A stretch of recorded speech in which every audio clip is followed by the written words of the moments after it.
in fact, Parvesh Verma's, and also, Hardeep Puri taking part, in Ramesh Biduri's nomination rally. So certainly it is, going to be a high-profile nomination rallies today that we will be witnessing today. Now, apart from that, even if we talk about the Aam Aadmi Party, there also heavyweights like Manish Sisodia, Satyendra Jain, Gopal Rai, all of these people are going to file their nomination as well. Over to you. Right, Ishika, you spoke about all the big guns who will be filing their nominations today as far as the BJP is concerned. But if you look at the party, the Bharatiya Janata Party, they've been trying hard to get back its foothold in the national capital. So take us through some of the campaign strategies and promises of the BJP to really connect with people of Delhi that could act as a counter, as far as Aam Aadmi Party is concerned, and the presumption is that Aam Aadmi Party has better connect with people of Delhi. So what has been some of the strategies of the BJP? Well, Radhika, if we talk about the campaigning strategy so far of the BJP, in fact, they have put their focus over the alleged, governance failures of the Aam Aadmi Party. Throughout their campaign, they have been highlighting that all of these tall promises that were made by Arvind Kejriwal, none of them has been fulfilled. Going on to say that Arvind Kejriwal once promised free electricity, free water, but rather the consumers here are getting inflated bills. Apart from that, the pollution, if we talk about the water pollution, is on a rise, air pollution only getting more and more risky for the residents here. Now, apart from all of this, there is another, liquor policy case where we have seen the top leaders of the Aam Aadmi Party going behind the bars is also, continues to be a highlight of the BJP's campaign against, Aam Aadmi Party. They have done door-to-door campaigns, giving this message to the people here that, in fact, Arvind Kejriwal and his government here has done nothing but corruption in the entire years of, ruling in Delhi. So apart from that, again, one more controversy that we saw that the BJP continues to emphasize upon is the Sheesh Mahal Rao, where they allege that all of these corruption money was used by the Aam Aadmi Party in renovating the Chief Minister's residence, the then Chief Minister's residence, Arvind Kejriwal. So certainly all of these have been the highlight points, and they have been doing door-to-door campaigns. They are releasing songs as well. Social media war also is on a rise, is at, in fact, its peak to send this message to the voters out there. Now, if we talk about the Aam Aadmi Party strategy, well, they have already announced their big poll promises, and also very interestingly, they have also begun the registrations for that. If we talk about the free healthcare scheme, Sanjeevni Yojana, that certainly is one of the highlight where all the medical facilities are free for all above 60. Again, Mahila Samman Yojana, one which the Aam Aadmi Party claims is gaining a lot of traction among the women voters, where they have promised 2,100 rupees for the women, all the women here. Apart from that, in fact, we see, how, in fact, honorarium of 18,000 rupees per month being given to the priest as well in temples and Gurudwara. So certainly we are seeing that the Aam Aadmi Party is saying that we have already done this much, but we are going to give you even more. And as a promise, we have already started the registration. So the campaigns have certainly been a very aggressive one from both the sides. But now it all depends on the voters. Over to you. Absolutely. It all depends on the voters. So interesting campaign strategies and promises by all of the political parties in Delhi. Let's move on now to Mahakumbh. On Tuesday, 3.5 crore devotees made it to the first Amrit Snan. That's right. 13 akhadas participated in the Amrit San ritual. Akhadas led the holy dip in the Triveni Sangam with Naga sadhus at the forefront. The event occurring once in 144 years, so participation from across the country as well as abroad. Now this is going to be on, as far as the Mahakumbh is concerned, till the 26th of February. And the key dates, the next key dates for holy bathing includes the 29th of January, and also then is the 3rd of February, followed by the 12th of February, and ending on the 26th of February, which happens to be Mahashivratri. So modern technologies, Radhika, used along with AI tools for crowd and traffic management, underwater monitoring and firefighting as well. आज सुबह नहा के दर्शन करके वापस स्नान करके अभी हम राम जन्मभूमि रामलला के दर्शन को जा रहे हैं वापस। महाकुंभ 114 साल के बाद आया है, 144 इयर्स के बाद। और हमारे कितनी सी पीढ़ियाँ बिफोर इंडिपेंडेंस हम कितने पीढ़ियों ने नहीं देखा हुआ। हमारा सौभाग्य है कि हमको देखने को मिल रहा है। यही मांग रहे हैं भगवान से ना के कि हमारे गोवा में सुख शांति आए, हमारे भारत में पूरे सुख शांति आए और सबको सब खुशहाली हो। इतना ही हम मांग लिए हैं। अपने बारे में भी मांगा लेकिन सबके बारे में भी मांगा। In Prayagraj, the ghats are a little quieter today. We compare it to yesterday, the big Amrit Snan of Makar Sankranti. Take a look.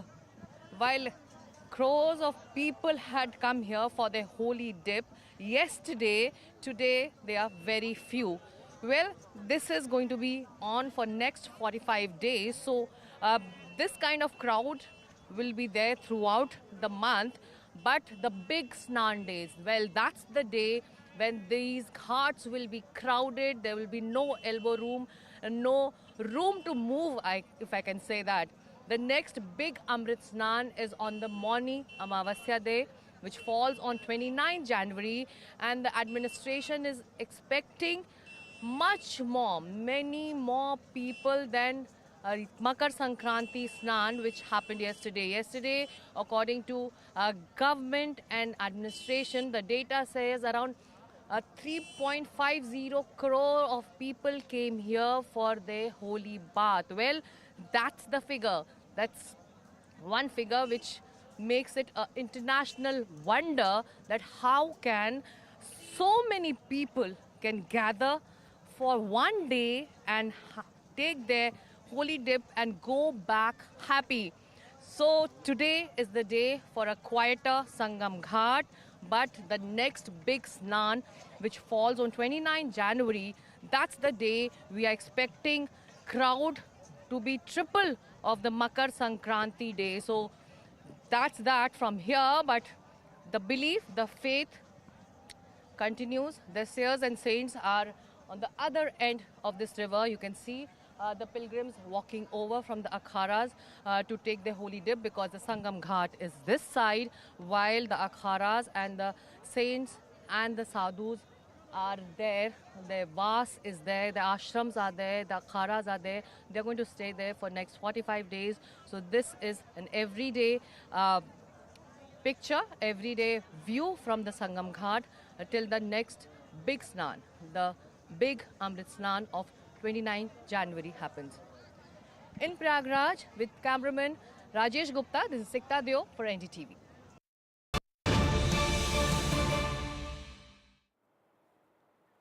Breaking news coming in just after hearing that Arvind Kejriwal could be prosecuted by the ED. That's the nod that the Home Ministry has given to prosecute him. Now the Home Ministry has also granted permission, according to what we're hearing from our sources, is to the Enforcement Directorate to prosecute former Deputy Chief Minister of Delhi, Manish Sisodia, under the Prevention of Money Laundering Act for alleged money laundering connected to the liquor scam. Radhika, do remember that it was Manish Sisodia who was behind bars as well for the longest time. And of course, both Manish Sisodia and Arvind Kejriwal are out on bail in that money. This is in that liquor scam as far as the national capital is concerned. But, you know, the big question being that what will really happen to the Aam Aadmi Party in the upcoming elections is a huge blow to their party. That's right, a big blow for Aam Aadmi Party in the run-up for elections. As per reports, the Union Home Ministry has authorized ED to prosecute former Delhi CM Arvind Kejriwal under PMLA for his alleged involvement in money laundering related to liquor scam case. Sisodia also in trouble. In fact, sources saying this comes months after a Supreme Court ruling in November, of course, but the sources there stating that both have been given that prosecution sanction. Supreme Court ruling in November, which said ED would need a prior sanction like the CBI to prosecute public servants. Let's go straight across to Neeta on this. Neeta, what would this mean to both Arvind Kejriwal as well as Sisodia?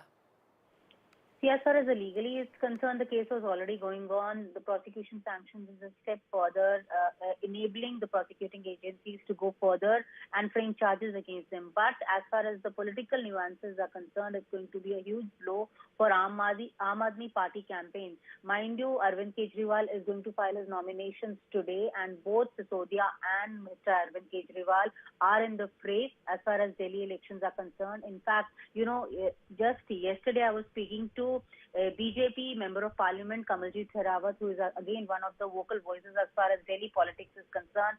She was also mentioning that even if Atishi is the chief minister, she always keeps a chair vacant just adjacent to her, saying this chair belongs to Mr. Kejriwal. But keeping in mind, she said that as cases are against Mr. Kejriwal, even if he wins the election, he can't sit on that chair. So Bharatiya Janata Party was demanding, so who is going to sit in the vacant chair, which Atishi always keeps with her. So politically, Aam Aadmi Party to explain to the voters now that the prosecution sanctions in this Liquorgate case has also come through. But as far as Aam Aadmi Party is concerned, they claim that it's a fabricated case, and they got bail.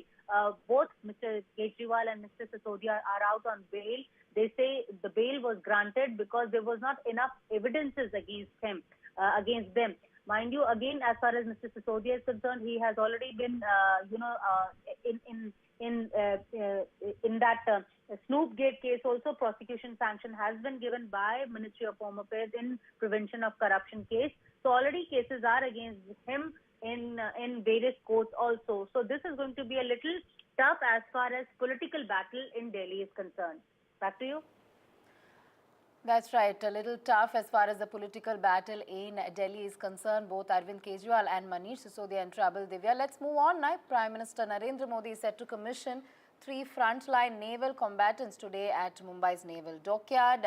The vessels include INS Surat, a Visakhapatnam class destroyer, INS Nilgiri, a stealth guided missile frigate, and INS Vakshir, which is 6th submarine of Scorpion class under Project 75. These induction aim to bolster India's maritime capabilities and underscore nation's commitment to self-reliance in defence manufacturing.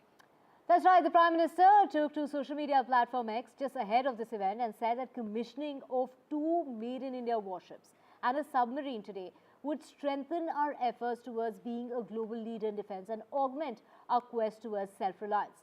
Of course, the Prime Minister will not just be there in Mumbai commissioning those 3 naval ships, but the Prime Minister is going to be in Navi Mumbai. He is going to be inaugurating the ISKCON temple, the Sri Sri Radha Madan Mohanji temple. This is a project in the Navi Mumbai area spanning 9 acres. This temple is poised to become Asia's 2nd largest ISKCON temple. The complex features a Vedic education center, proposed museums and auditorium, a healing center, all dedicated to promoting Indian culture and spiritual heritage. But, let's just get details of what really does it mean when we talk about the Prime Minister commissioning these 3 naval ships. This January, be a part of history as the Indian Navy commissions the destroyer Surat, stealth frigate Nilgiri and submarine Vakshir together at Naval Dockyard Mumbai in a landmark ceremony presided over by the Honorable Prime Minister. Built by Mazgon Dock shipbuilders, each a tribute to Atmanirbhar Bharat with unique operational capabilities. Nilgiri is a revolutionary design with a flush forecastle, signal suppression techniques and a super rapid gun mount with smart ammunition. Surat, with her size and strength, is a floating fortress. And Vakshir, one of the world's most advanced submarines.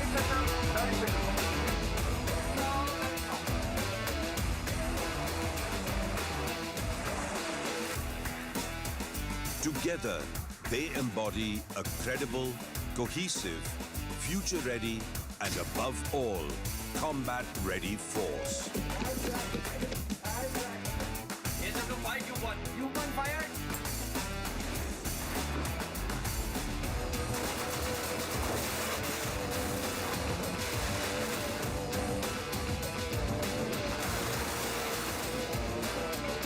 News Navy today. All right, we are joined by Sujata on this. Sujata, of course, in a few hours from now, Prime Minister Modi will be commissioning these three ships, three warships to be commissioned. Sujata, you did embark on some of these combatants. Take us through the capabilities of these ships and give us the significance of this induction.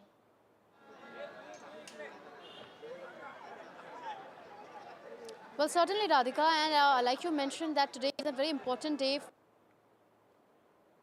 Because and one submarine, that is INS Surat, INS Nilgiri and INS Vakshir.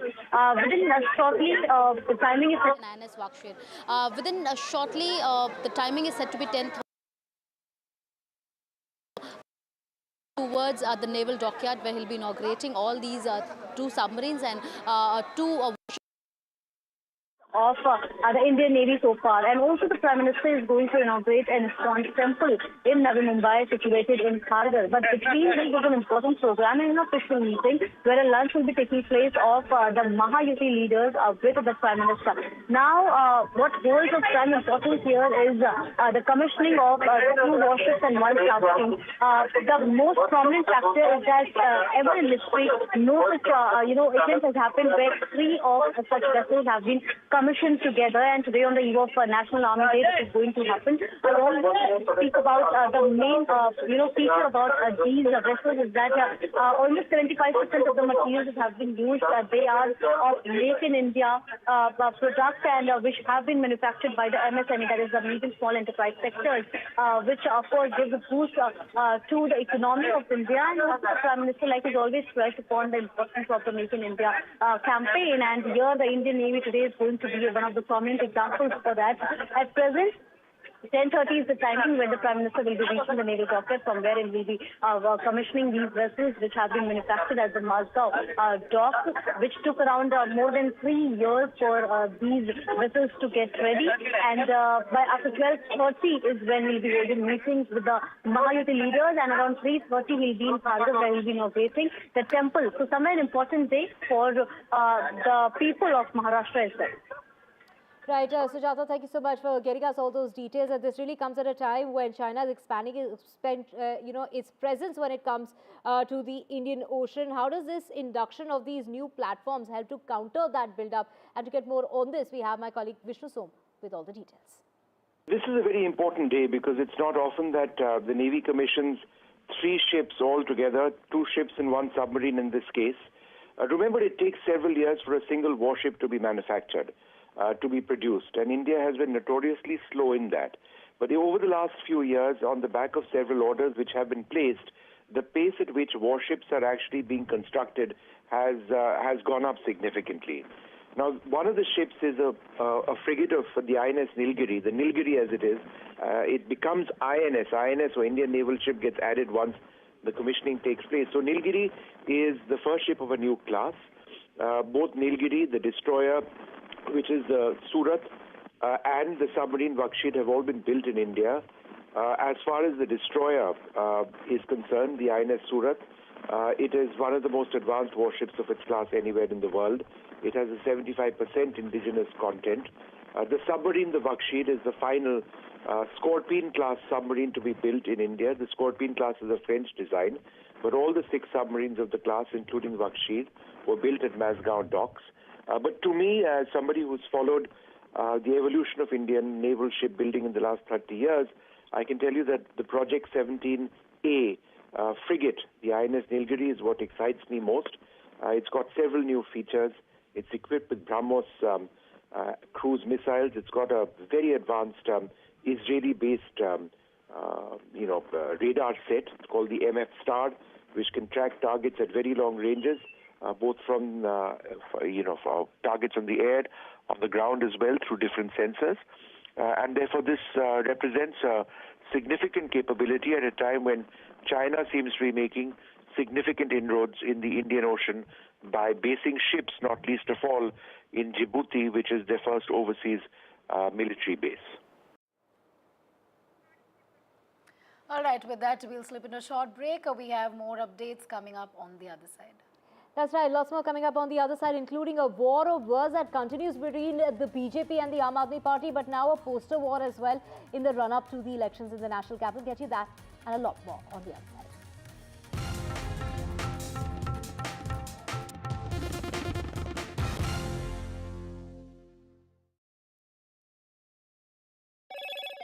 Hello, Moto. Motorola Edge 50 Pro, world's first AI-powered pro-grade camera.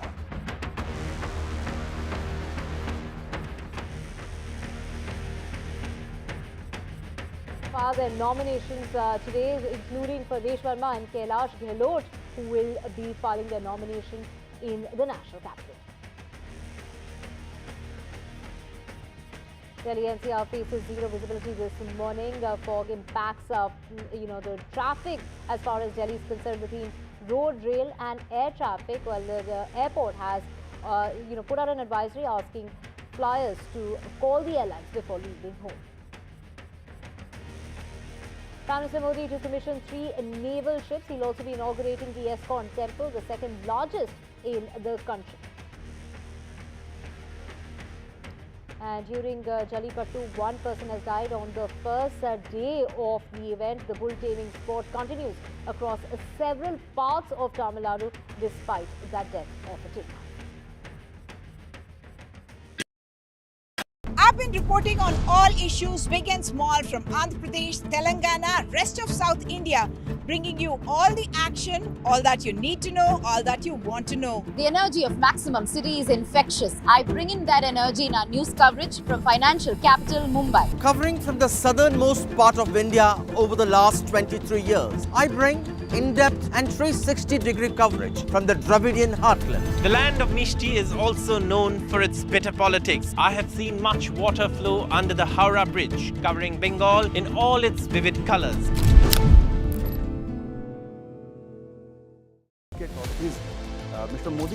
In a time of sweeping economic change, what can India's past tell us about its future? From the watershed moments of 1991 to the challenges of tomorrow. Join Sanjay Pugalia, Editor-in-Chief NDTV, in conversation with past and present Finance Commission chairpersons N.K. Singh and Arvind Panagare. Reforms past, present and future. A special presentation on NDTV.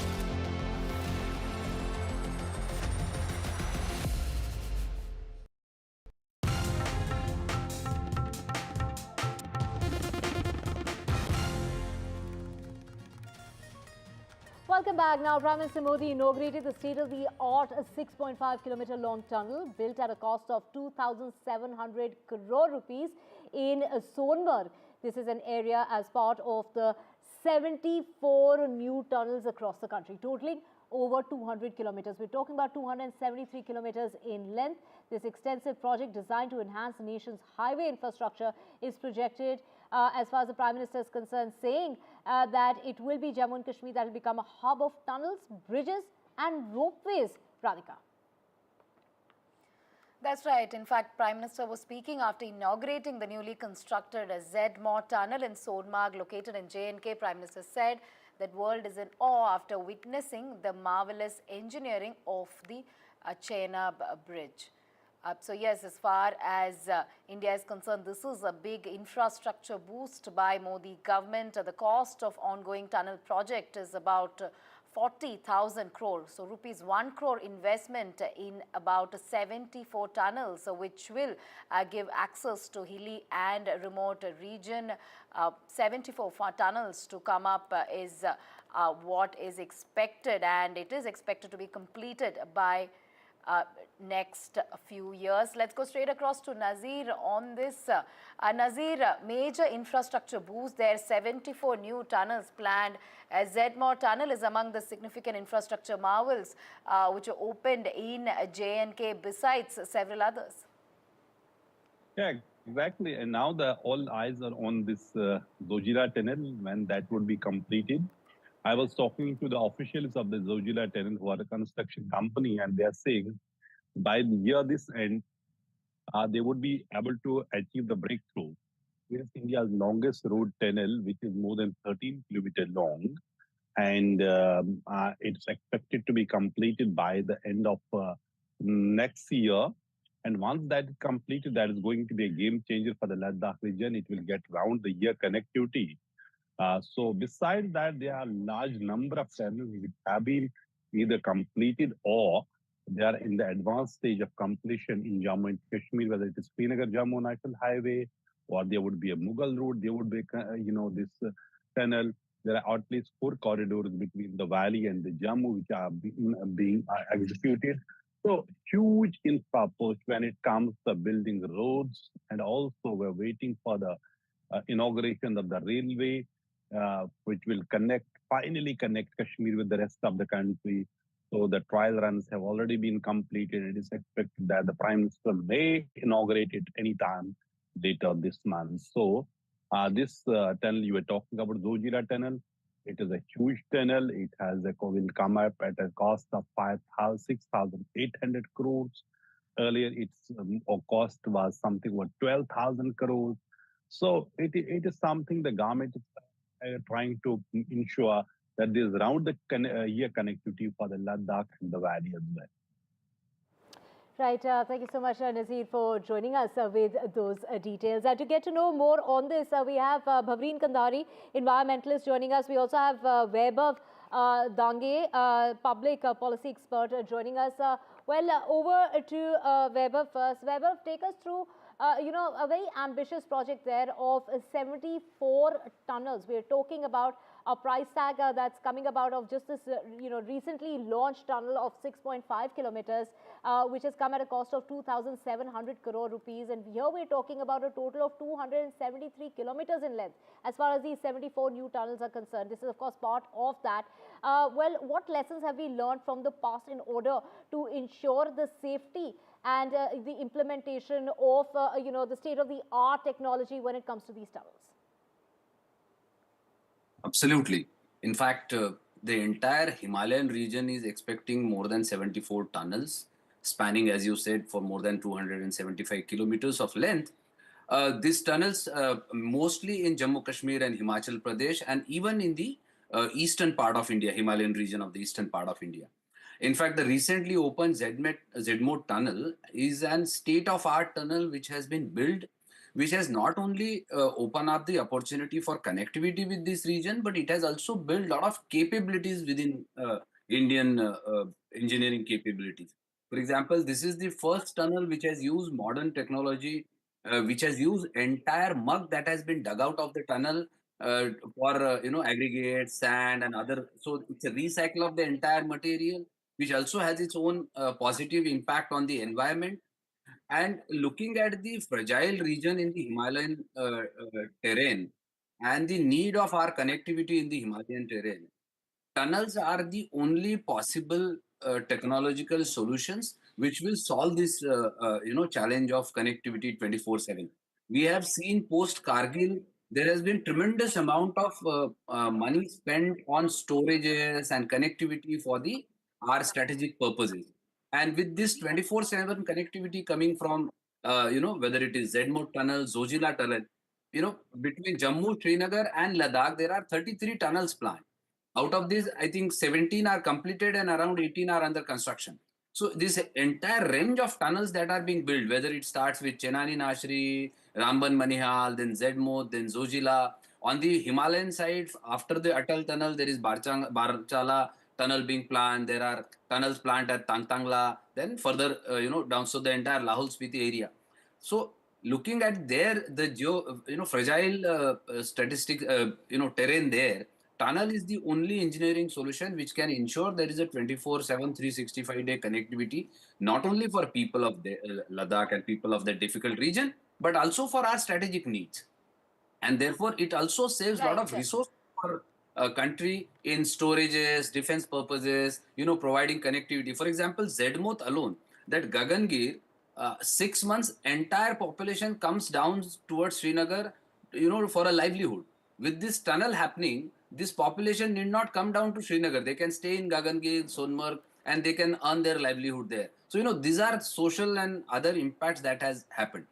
With number of tunnels, so much number of tunnels happening, lot of capability within also is being developed, which will also is helping ensure that environment friendly construction happens in this entire region, because that is also another important. For that, let's go to Bhavreen Kandari, who will perhaps take us through the environmental impact. Of course, sir, you spoke about how it will help remote and hilly regions. Bhavreen, what are the potential ecological risks of constructing tunnels in several of these regions, especially sensitive regions? What kind of environmental impact assessment should be carried out for this massive project? Absolutely. It's very, very important to keep in mind the sensitive mountain zones and these various, areas, as much as, of course, Vaibhav has much more knowledge and he named a lot of areas. And he also says that it requires careful consideration, of various environmental impacts, but obviously that doesn't happen.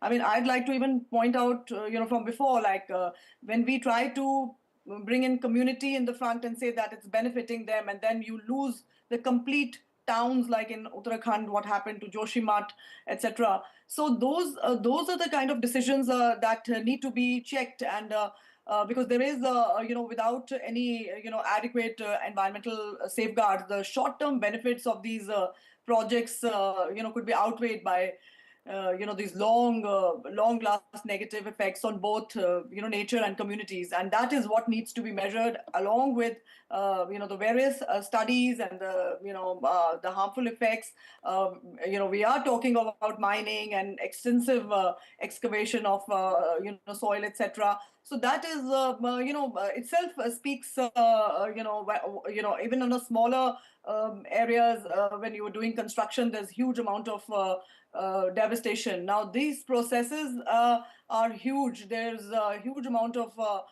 pollution. There's huge amount of deforestation. There's huge amount of water gets polluted. So all these various levels of pollution need to be studied. The road building, the hydropower projects, it could be tunnels, everything, anything that is being done. So, in fact, you Weber mentioned the Zojila tunnel, and something that is very evident, its impact on the very fragile terrain there on the Zojila Pass, and that was a big worry and concern for the residents there, etc. But of course, at that time also, the community was brought in the front and said that this will help the community, but really it doesn't, when people have to leave their homes and dump everything and start a new life somewhere in a small room, that just has no value. And of course the human life and the wildlife and the deforestation, like I said, they have that you cannot put a value to that. So therefore all the various assessment and has to be, it has to be strong, it has to be done very, very humanly, very very differently than because these are the eco-sensitive zones, and of course these infrastructure projects are meant or intended to improve connectivity and various such economic development and those kind of models, but nothing precedes human life there, or communities that really pay the real price of these disasters post all this interference with nature. All right. Thank you to both of you for joining us on this important discussion. Certainly, this is a big infra accomplishment achievement as far as the country is concerned. But the question is whether development will balance with sustainability. Thank you for joining us on this discussion. Let's move on now. This is once again to do with Delhi elections. Divya, battle for Delhi, weeks to go before Delhi polls, and now BJP and Aam Aadmi Party engage in poster war. In fact, Aam Aadmi Party and BJP have ramped up their social media rivalry using creative tactics like posters and Bollywood-inspired songs to sway voters. That's right. The Aam Aadmi Party there accusing the BJP of adding fake voters, while the BJP counters by blaming Kejriwal for mismanaging Delhi. So the war of words continues as both parties release new poster attacks, with the focus now on the fake voter allegations. To know more on this, in fact, this is, of course, the poster war, as you can see, the war of words that continues between the Aam Aadmi Party and the BJP, hitting out at each other, and those attacks, in fact, getting, in fact, from what we are seeing in the run-up to the elections there, the latest war of words is this poster war, in which you can see the focus is on the fake voter allegation.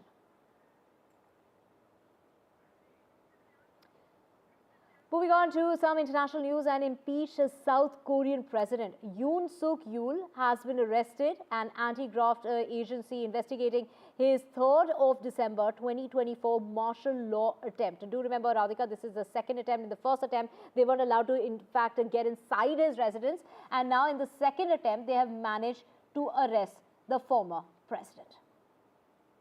That's right. Dramatic scenes are playing out in South Korea. In fact, investigators are taking drastic steps to reach the residence of impeached president. A report saying they used ladders to scale the walls of his compound and then detain him. 저는 오늘 이들이 이 경호 보안 구역을 소방 장비를 동원해서 침입해 들어오는 것을 보고 불미스러운 유혈 사태를 막기 위해서 일단 불법 수사이긴 하지만 공수처 출석에 응하기로 했습니다. 그러나 제가 이 공수처의 수사를 인정하는 것은 아닙니다. Sort of a strong face, and his people, as well as himself, sort of tried to portray this move as sort of a voluntary effort to comply with investigators. However, the truth is that there were around 1,000 police officers mobilized for this effort today. They breached his compound, essentially forced them to come with him to this anti-corruption agency for questioning. That agency will be able to keep him for 48 hours. At that point, they'll have to decide whether to get a formal arrest warrant or release him. Shifting focus now, Divya, many banks have made changes to fixed deposit rates. In fact, Federal Bank has recently made changes to its FD interest rates, now offering rates as high as 8% for senior citizens. Several other banks also coming up with this. That's right, Radhika. The highest interest rate is now given on a tenure of 444 days. The highest rate is 7.5%, and that is for general citizens. But like you mentioned, for senior citizens, it's as high as 8%. And our colleague Sakshi has the details. Several banks have increased rates on fixed deposits, many offering new schemes with higher interest, in particular for senior and super senior citizens. Some even offering a special tenure with higher interest. While this is leading to fierce competition among banks in India, why is this really happening and why is this coming up? Well, the most attractive fixed deposit schemes are, of course, leading to fierce competition to raise more deposits. But why exactly is this being done? Well, as per the most recent RBI data, banks are struggling to raise enough deposits to meet rising credit demand. As of December 27, 2024, credit grew by 11.16% year-on-year, while deposits rose by 9.8%, according to this latest data released by the Reserve Bank of India. So lending outpacing deposits as banks face growing challenges, and therefore the fixed deposit rate really is aimed to, the boosting of the fixed deposit rate is aimed at attracting more customers, and of course this amid the liquidity crunch. And let's get you some international news. After months of back and forth and several rounds of failed talks, the mediator Qatar, who has revealed that Israel and Hamas are at their closest point yet to a ceasefire and hostage release deal, Radhika. That's right. Some positive development expected. Reports indicating that Hamas has accepted a draft agreement for a ceasefire in the Gaza Strip and the release of dozens of hostages.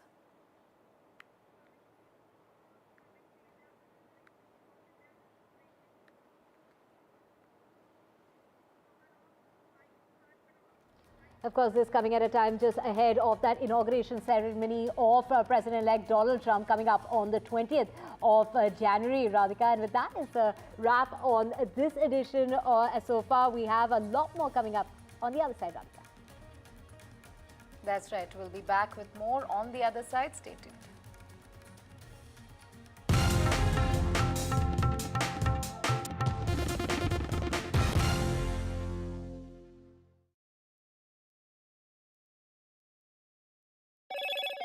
Hello, Moto.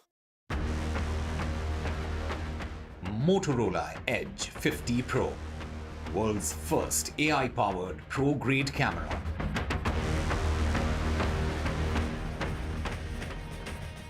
Jallikattu kicked off in Tamil Nadu on the day of Pongal. One bull tamer was killed in the season's first event in Madurai, while several others have been injured for that event that took place. Now, 1,100 bulls and 800 bull tamers have registered for the event.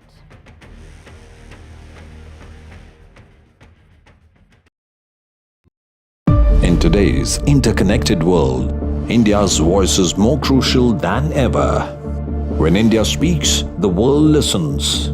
At NDTV World, we are that voice, bringing you intelligent and insightful news from India and beyond. From geopolitics and diplomacy to economic shifts, migrations, tech disruptions, and the stories of our diaspora. We cover the news that shapes our global future.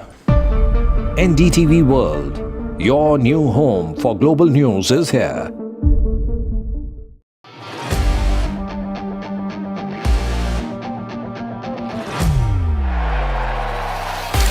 All set for Trump 2.0. Countdown to January 20th. Terror shadow, visa wars. All the twists and turns.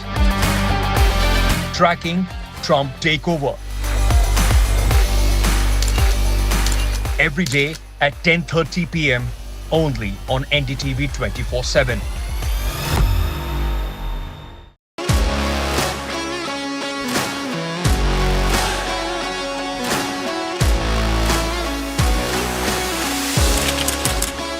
We are able to maintain the democratic fabric and the democratic system. I want to do something that can make a difference. लगातार जनता की आवाज को सरकार तक पहुंचाने का काम मैं करता हूं. I was a student up until very recently. I really want to work and do something for my people because they have given me this opportunity. They have elected me. सोचा नहीं था कि राज्यसभा सांसद बनूंगी.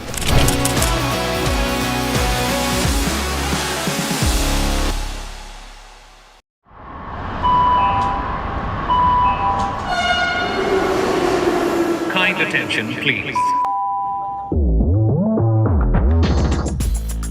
Delhi Election Metro 2025 is arriving on people's platform. Please mind the gap. BJP or AAP, who will get to the Delhi Secretariat station? दरवाजे बाईं तरफ खुलेंगे. Who will Delhi voters open the victory doors for? And who will be shown the door? Can the BJP throw AAP's victory run off track? Or will it be Kejriwal's ticket to win again? Can Congress take the election metro to revival? We will track it all for you. Delhi's decision destination. Doors will open on the left. Stay tuned to NDTV for mega metro poll coverage. Well, I'm in Altadena. This is one of the worst hit areas. When disaster strikes, NDTV World brings you exclusive on-the-ground reports.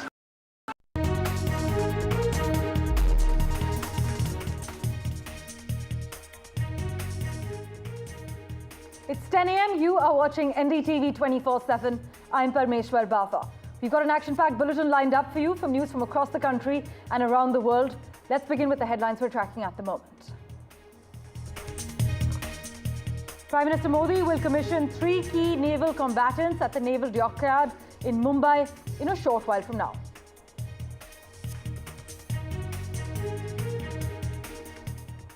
In fresh trouble for the Aam Aadmi Party leader Arvind Kejriwal ahead of Delhi elections, the Union Home Ministry, as per reports, has given the go-ahead to the Enforcement Directorate to prosecute the former Chief Minister in a money laundering case linked to the now scrapped liquor policy.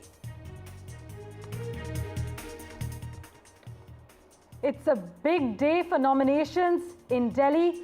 Aam Aadmi Party chief Arvind Kejriwal is expected to file his poll papers. So is BJP leader Parvesh Verma. Dense fog lowered the visibility to zero in the national capital and surrounding areas early this morning, delaying dozens of flights and trains. In fact, at least 7 flights have been cancelled and 184 others delayed so far. South Korea's impeached president, Yoon Suk-yeol, was arrested by law enforcement officials, marking the first time in the country's history that a sitting president has been detained.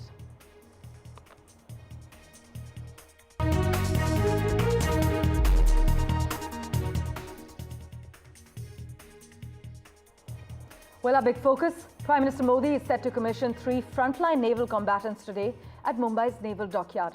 In fact, this will happen in a short while from now. And these inductions aim to bolster India's maritime capabilities and underscore the nation's commitment to self-reliance in defense manufacturing. In fact, Prime Minister Modi took to X ahead of the event and said commissioning of 2 made-in-India warships and a submarine today would strengthen our efforts towards being a global leader in defense and augment our quest towards self-reliance. By the way, later in the day, the Prime Minister will inaugurate the Sri Radha Madan Mohanji Temple, an ISKCON project in Kharghar in Navi Mumbai.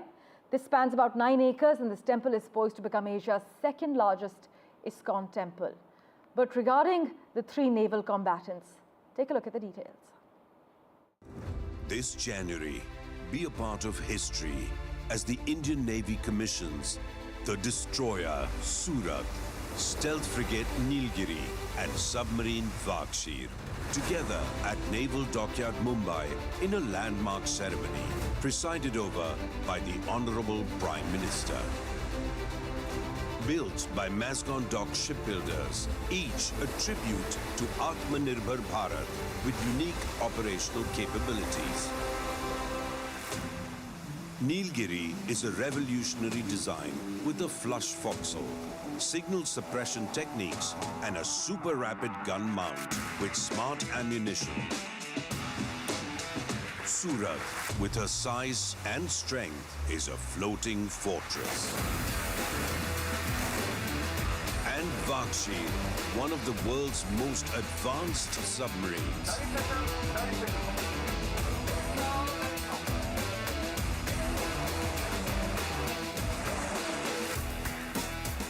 Together, they embody a credible, cohesive, future-ready, and above all, combat-ready force.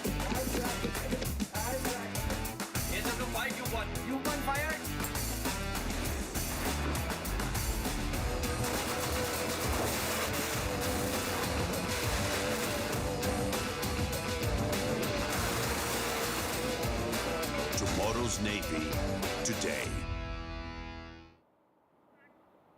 My colleague Vishnu Shom has been tracking all the details very closely. He joins us live at the moment.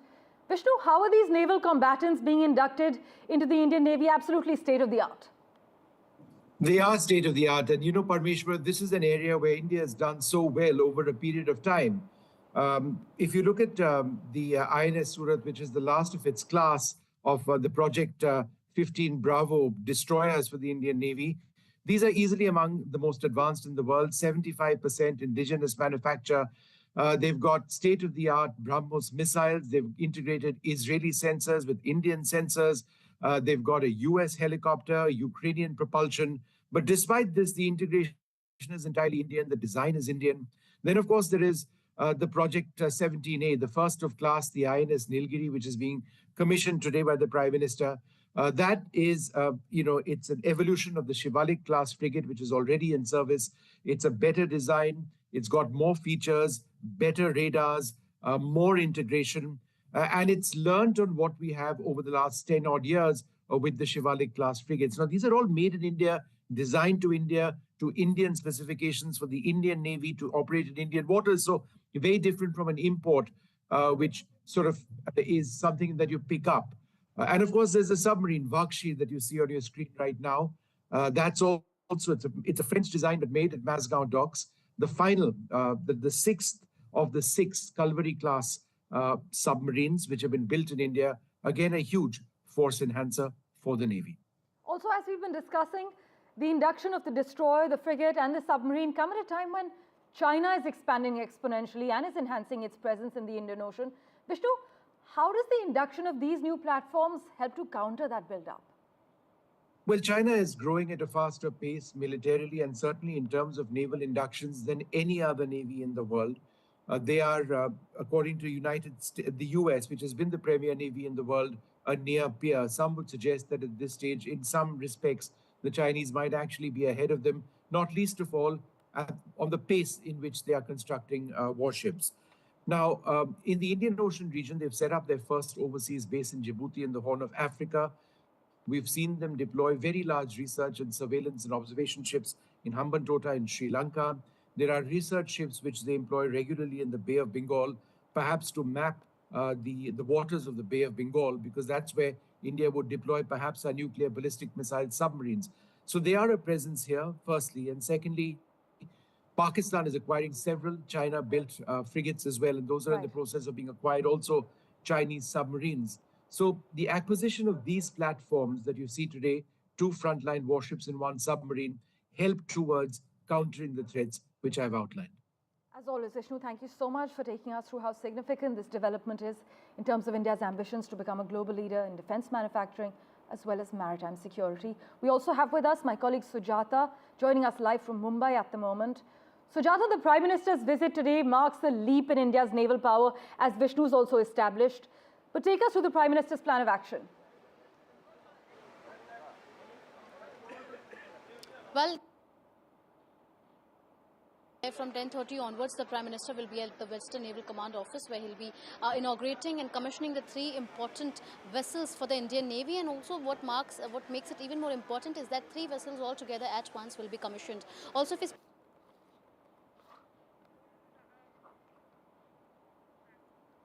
Right, we seem to have some trouble with that line with my colleague Sujata, who was joining us live from Mumbai. Vishnu Shom is still with us, joining us with the finer details. Vishnu, how does the commissioning of these advanced warships position India in the global arms market? Well, I'm not sure these necessarily are for the global arms market. Why India is trying to export our arms, we've got a record number of sales. But at the moment, the priority as far as these naval platforms are concerned is for the Indian Navy. In the past, it's taken India sometimes up to a decade to put out or to commission a single ship. The fact that you have on a particular day got 2 major warships and 1 submarine commissioning simultaneously is absolutely huge.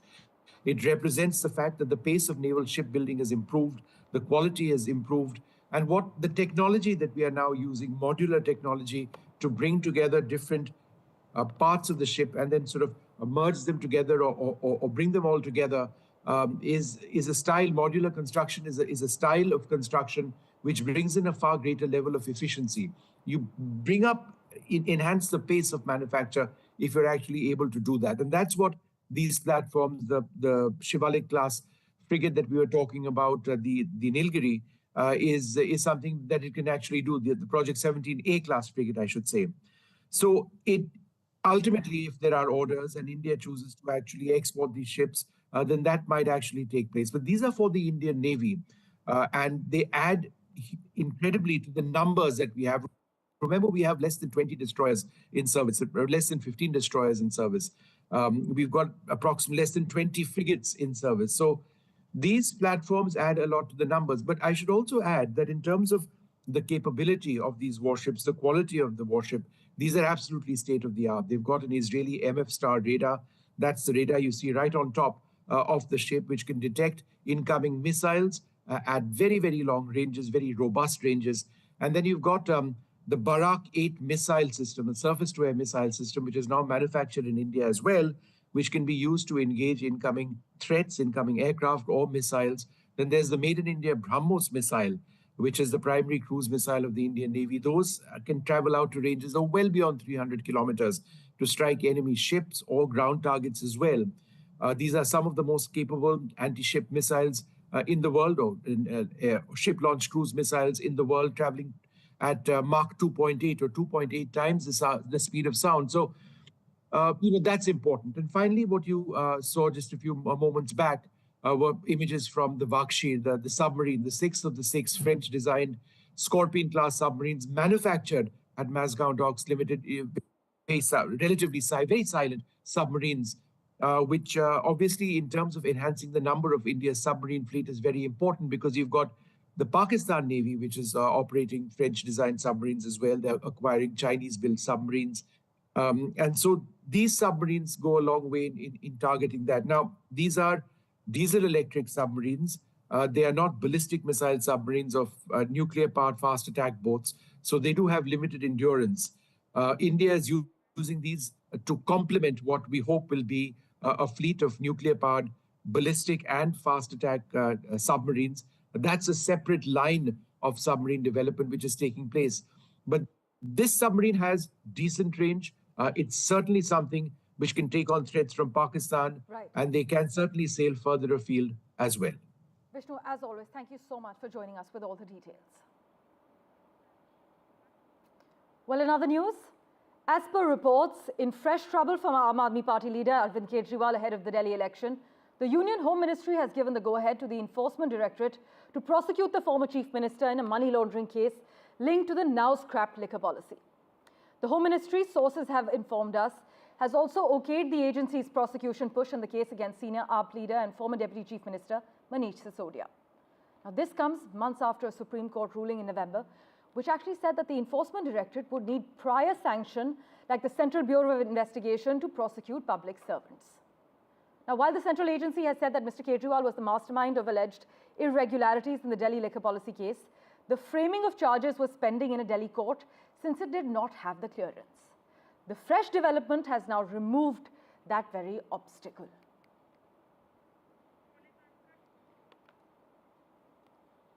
देखिए, अरविंद केजरीवाल चुनाव हार रहे हैं। ना केवल नई दिल्ली विधानसभा में उनकी जमानत जब्त हो रही है, बल्कि पूरे दिल्ली में चुनाव हार रहे हैं। भारतीय जनता पार्टी की सरकार 8 तारीख को बन रही है। हम सभी जानते हैं कि अरविंद केजरीवाल ने कितना बड़ा पाप किया था। जब देश में सारी दुनिया में कोविड चल रहा था, लोग मर रहे थे, उस समय वो शराब पॉलिसी बना रहे थे। इनके जो समय मंत्री, विधायक, MP जो भी थे, राघव चड्ढा, वो कहते थे कि कोविड आया तो आया, हम क्या करें, हमें तो शराब पॉलिसी बनानी थी। जब लोग दवाई मांग रहे थे, घर मांग रहे थे, तब वो अपना शीश महल बना रहे थे। तो बड़ा दुख की बात है, शर्म की बात है कि एक आदमी जिसको दिल्ली के लोगों ने 3 बार जिताया, वो अपना शीश महल बनाने में लग गया, मगर उसने दिल्ली के लोगों को दवाई नहीं दी और हजारों लोग मर गए दिल्ली में। Well, as per reports, fresh trouble for Aam Aadmi Party leader Arvind Kejriwal ahead of the polls next month, as the Union Home Ministry has given the go-ahead to the Enforcement Directorate to prosecute the former Chief Minister in a money laundering case that's linked to the now scrapped liquor policy. As per our sources, the Home Ministry has also okayed the agency's prosecution push in the case against senior AAP leader and former Deputy Chief Minister Manish Sisodia. Little bit of context for you here. This actually comes months after a Supreme Court ruling back in November, which said that the ED would need prior sanction, like the CBI, to prosecute public servants. So while the central agency has said Arvind Kejriwal was the mastermind of alleged irregularities in the Delhi liquor policy case, the framing of the charges was pending in a Delhi court since it did not have the clearance. Now, the fresh development has removed that obstacle. Well, the AAP has accused the BJP of weaponizing probe agencies to harass political opponents on multiple occasions. We actually have spokespersons of the Aam Aadmi Party and the BJP joining us on the broadcast at the moment. From the AAP, we have Advocate Anmol Pawar. From the BJP, Dr. Anil Kumar Gupta here with us. Let's get in a word from the Aam Aadmi Party first. Mr. Pawar, we know Arvind Kejriwal and Manish Sisodia have consistently claimed that these charges are actually politically motivated. But how do you respond to the government's move to sanction the Enforcement Directorate's prosecution, especially after the Supreme Court ruling that the ED needed prior clearance? It's not just the Aam Aadmi Party leaders, but even the Honorable Supreme Court has said that the Bharatiya Janata Party, they are weaponizing these agencies, ED and CBI. Very categorically, they have mentioned in the order dated 13/9/2024 that ED and CBI are working as case parrots. And every court has granted bail in this matter, not just once, not just twice, not just thrice, but 4 times bail has been granted by the trial court, by the Supreme Court, and which only underscores how weak this case is. And it's very clear that the allegations that are made are baseless. There's no evidence, there's no money trail, and they lack any substance. Right. Well, let's get in a word from the BJP as well. Dr. Gupta is with us. Dr. Gupta, while the Aam Aadmi Party accuses you and your party of using agencies as a political tool, your party has argued that they are simply doing their job. But how do you respond to claims that this is actually a targeted attack ahead of the elections? Yeah, good morning to you and all the viewers. Thanks. See, not only the citizen of Delhi, but all over the country and all over the world, people know that Kejriwal Saab was involved into the corruption, was involved into the scandal in the liquor scam. Even, you remember when there was a case in the High Court. High Court told the ED, who refused you to arrest the Kejriwal Saab? And not only he did the corruption, he misused his positions, he used this money in the Goa elections, and in fact, during the Corona times, he used this money to build his Sheesh Mahal. So it is a proven fact, and already the case is there in the court, and he has been given the conditional bail. And I think in the due course of the time, he will be proved guilty. And I think whatever the Union Home Ministry recommendation is there, we welcome that. Right. Yeah. Mr. Panwar, with charges of money laundering hanging over your leaders, how much would you say this hurts the Aam Aadmi Party's image as a party that claims to be clean and transparent in its politics?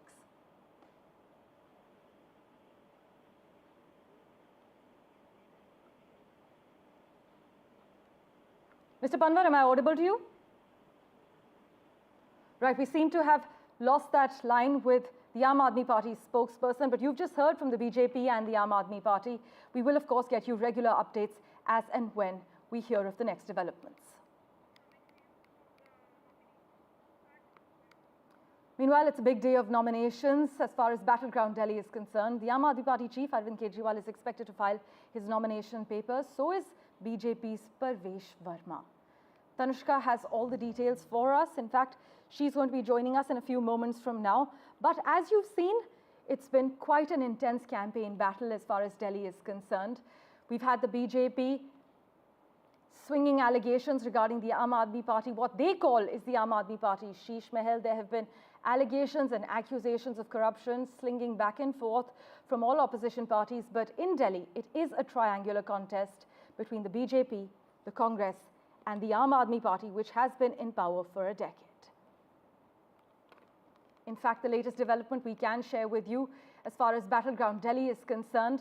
As per reports, in fresh trouble for Arvind Kejriwal ahead of the polls next month, the Union Home Ministry has given the go-ahead to the Enforcement Directorate to prosecute the former Chief Minister in a money laundering case that's actually linked to the now-scrapped liquor policy. By the way, Tanushka and Ishika have been tracking all the latest developments for us. They join us live at the moment. Let's get in a word from Tanushka at the moment. Tanushka, where are you? And take us through the key issues that are now being raked up ahead of the elections next month. Right, Parmeshwar, I am currently at the Valmiki Mandir here at Mandir Marg, wherein Arvind Kejriwal will shortly arrive to seek blessings at this temple before filing in for his nominations. After coming here at Valmiki Mandir, we were expecting him any moment to arrive here. He's going to go to Hanuman Mandir after this again to seek blessings, after which he will finally go in to file his nomination today. The other, political heavyweights from the Aam Aadmi Party that are expected to file in their nominations today are Manish Sisodia, Satyendra Jain. So, and also we must also note that this particular, candidate here, Arvind Kejriwal, filing his nomination for the New Delhi Constituency, is facing a very important political battle by sons of former Chief Minister Sandeep Dixit from the Congress and Parvesh Verma from the BJP have been fielded against the former Chief Minister himself. So it is a triangular contest between these three parties here and between three very prominent faces in the New Delhi constituency. The issues that people have raised from the constituency mainly consist of course, road infrastructure, civic issues and sanitation issues. While we think about New Delhi, we do think of Lutyens, but there are also some, areas like Zamrudpur that also fall in the New Delhi constituency as well, which lack infrastructure facilities at this point as well. So shortly, we are expecting Arvind Kejriwal to arrive here before he goes in to file his nomination. Thanks so much, as always, Tanushka, for joining us with the latest. As far as Arvind Kejriwal's movements are concerned, we are expecting him to reach where Tanushka Datta is reporting from. Meanwhile, as she's mentioned, it's a BJP versus Aam Aadmi Party versus Congress battle in Delhi. In fact, the Aam Aadmi Party has accused the BJP of weaponizing probe agencies to harass political opponents on multiple occasions. And Arvind Kejriwal had accused New Delhi BJP candidate Parvesh Verma of distributing cash and organizing job camps in violation of the moral code of conduct. My colleague Ishika is tracking Parvesh Verma at the moment. In fact, I'm told that she has Parvesh Verma with her. Ishika, it's over to you.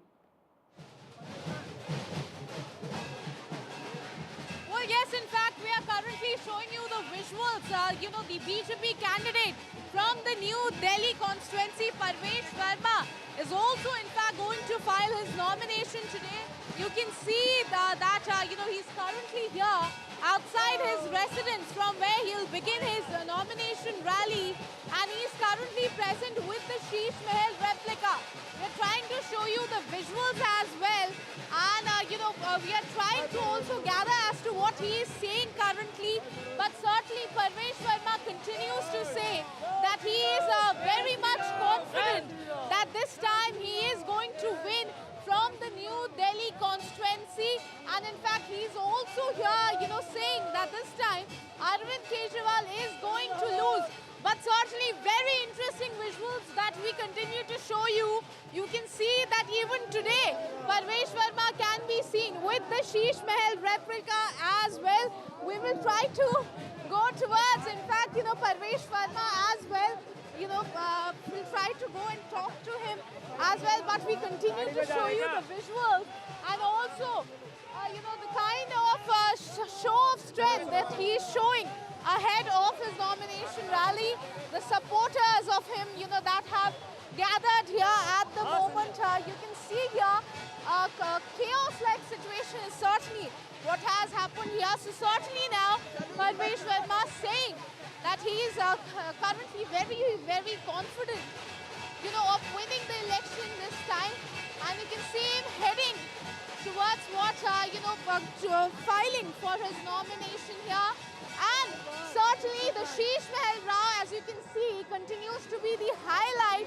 Even today, Parvesh Verma was seen with the Sheesh Mahal replica that the BJP has made.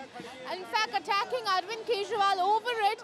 And today also, on this day, the BJP continues to attack. And in fact, it is now Parvesh Verma who's attacking Arvind Kejriwal over this. So certainly a very tough battle. A neck-to-neck fight is what we are witnessing here. You can see the crowd that has gathered here to support Parvesh Verma as well. Over to you. Thanks so much, Ishika, for joining us with that update. It is a big day of nominations as far as Delhi is concerned. Arvind Kejriwal is expected to file his nomination papers today, and so is BJP's Parvesh Verma. In fact, Tanushka is still with us at the moment. Tanushka, it's a tough battle between Arvind Kejriwal, Parvesh Verma and Sandeep Dixit, as you were mentioning. Right, exactly. That is the battle here in the New Delhi constituency, and the convoy of Arvind Kejriwal is coming in at this point. We're giving you live visuals here. Arvind Kejriwal is here. This is exactly his car. He's seated at the front seat here. He's come in to file his nomination. Before that, he's coming to seek blessings at the Valmiki Mandir here. So Arvind Kejriwal has arrived at Valmiki Mandir here and he's going into the mandir right now. This is his, let me ask my camera person to pan and show you his convoy here. He's getting off at Valmiki Mandir before filing in his nomination from the New Delhi constituency here. As you can see, this is the former Chief Minister. Sir, how do you feel about your constituency? How do you feel about your candidature at this point? No, we will win. I think the people are with us. We have done good work. My wife is there. Yes, ma'am. Ma'am, how do you feel as well about your my sister is there. So here we have Arvind Kejriwal with his entire family speaking to us at NDTV. His sister as well. And he's gone ahead at this point. He's going in.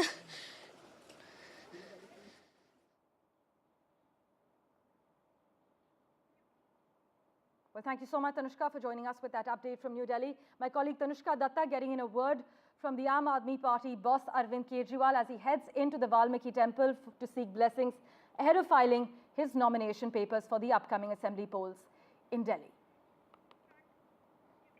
In other crucial news, the Congress party has moved to a new office today after 47 years. The Congress will move its central office to 9A Kotla Road in New Delhi shortly now, having spent 47 years at 24 Akbar Road, an address that had become synonymous with the 139-year-old party and witnessed a significant part of its recent history. These are live visuals coming in at the moment as Sonia Gandhi heads to the new office. She will be inaugurating the 5-story headquarters, scripting a new chapter of the party that will shift out of Lutyens, Delhi, weeks before the national capital goes to the assembly polls on the 5th of February. My colleague Sunil Prabhu has been tracking the latest developments for us. Sunil, where are you at the moment? What can you see? Well, as we speak, the live visuals are coming off the Congress headquarters inauguration. It's not open to the media, so we are outside. But nevertheless, the fact is that Sonia Gandhi has been in the forefront of this new office building. It's taken nearly over 15 years to complete. But finally, the Congress has got a new address in the capital, its own place. There's been a long history of the Congress headquarters, first by the late Prime Minister Rajiv Gandhi, when it was all set to be inaugurated, the Jawar Bhavan. That subsequently got changed and shifted. It became the office of the RGF. And now, of course, the Congress finally getting its headquarters in Kotla. There has been a lot of history for a person like me who has covered there for nearly 3 decades. It's interesting to see how the Congress party will evolve. It's not the best of times for the Congress party, and we'll wait and see whether the Congress, with its new address, is able to reap new benefits, because it's just not a change of address. It needs a change of a mindset. It needs a change of working with the people at the grassroots level, which the Congress is struggling to do so. Right. In fact, the Congress had earlier planned to inaugurate this new building on the 28th of December, but it had to be deferred due to the demise of former Prime Minister Manmohan Singh. But Sunil, we're hearing for this inaugural ceremony that's going on, about 400 party leaders have been invited from across the country? That's right. All leaders have been present. It's a closed door, not open to the media, as I said, but definitely an important building. It's been designed, the architect is Hafiz Contractor, done by L&T. There was a lot of delay because of COVID and the subsequent passing away of the treasurer of the Congress party, Mr. Ahmed Patel. There were a want of funds. It's cost nearly 200 crores of rupees, but it's a new beginning for the Congress party on an auspicious day. As always, Sunil, thanks so much for joining us with the latest update. Well, Congress functionaries, by the way, have said that Akbar Road's open and welcoming environment with little restriction for the media and party workers will be severely curtailed in this new office that is being inaugurated. And you must know that the BJP headquarters is now only a short distance away from this new Congress office. And as part of Uday Foundation's blanket donation drive, 60,000 blankets are needed to help save lives in this harsh winter. Blankets can be dropped off at this location flashing on your screens. It's actually Uday Foundation, D233, Sarvodaya Enclave, New Delhi. The pin code is 110017. The relevant phone numbers are flashing on your screen at the moment.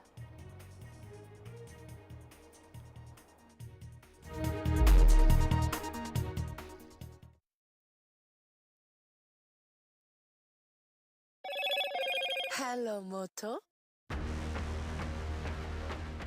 Motorola Edge 50 Pro, world's first AI-powered pro-grade camera.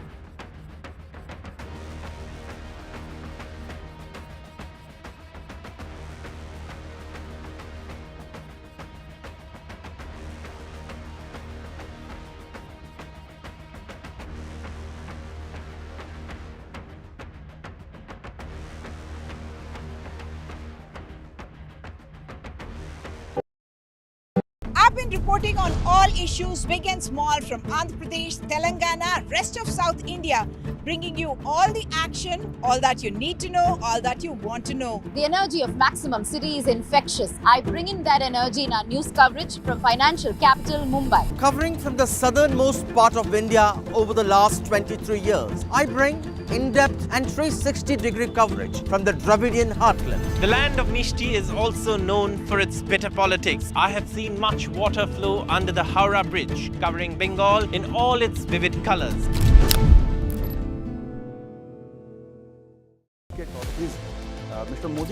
In a time of sweeping economic change, what can India's past tell us about its future?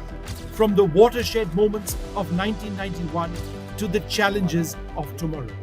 Join Sanjay Pugalia, Editor-in-Chief NDTV, in conversation with past and present Finance Commission Chairpersons N.K. Singh and Arvind Panagari.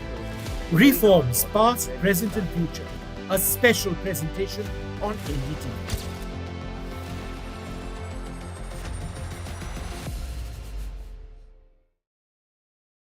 In today's interconnected world, India's voice is more crucial than ever. When India speaks, the world listens. At NDTV World, we are that voice, bringing you intelligent and insightful news from India and beyond. From geopolitics and diplomacy to economic shifts, migrations, tech disruptions, and the stories of our diaspora. We cover the news that shapes our global future. NDTV World, your new home for global news is here.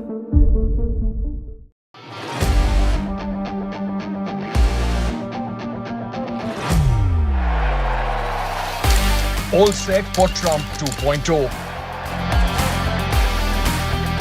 Countdown to January 20th. Terror shadow, visa wars.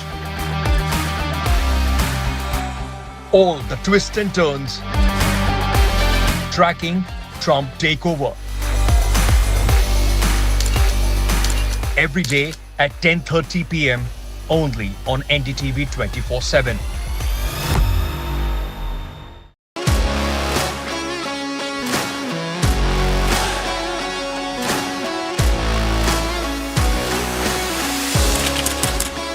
We are able to maintain the democratic fabric and the democratic system.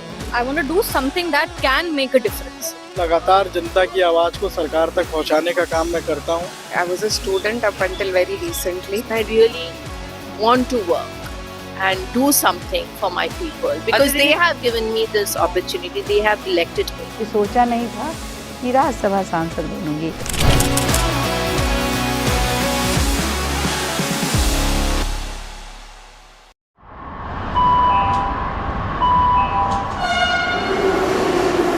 Kind attention, please.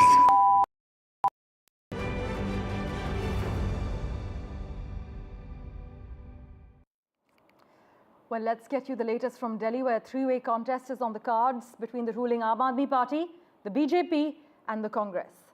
Aam Aadmi Party chief Arvind Kejriwal will file his nomination papers from the New Delhi Assembly constituency. He said he will be accompanied by mothers and sisters from all over Delhi. He said he will be visiting the Valmiki temple and Hanuman temple before filing his nomination.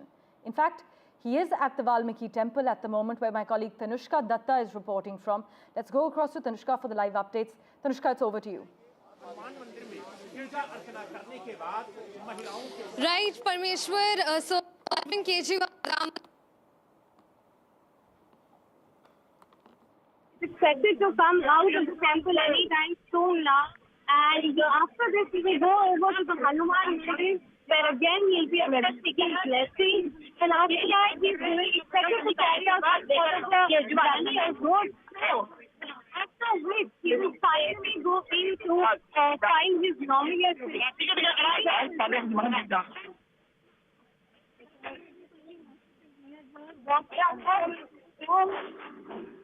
Valmiki Mandir goes and for New Delhi Arvind Kejriwal is going to talk to media right now, trying to get his visual behind is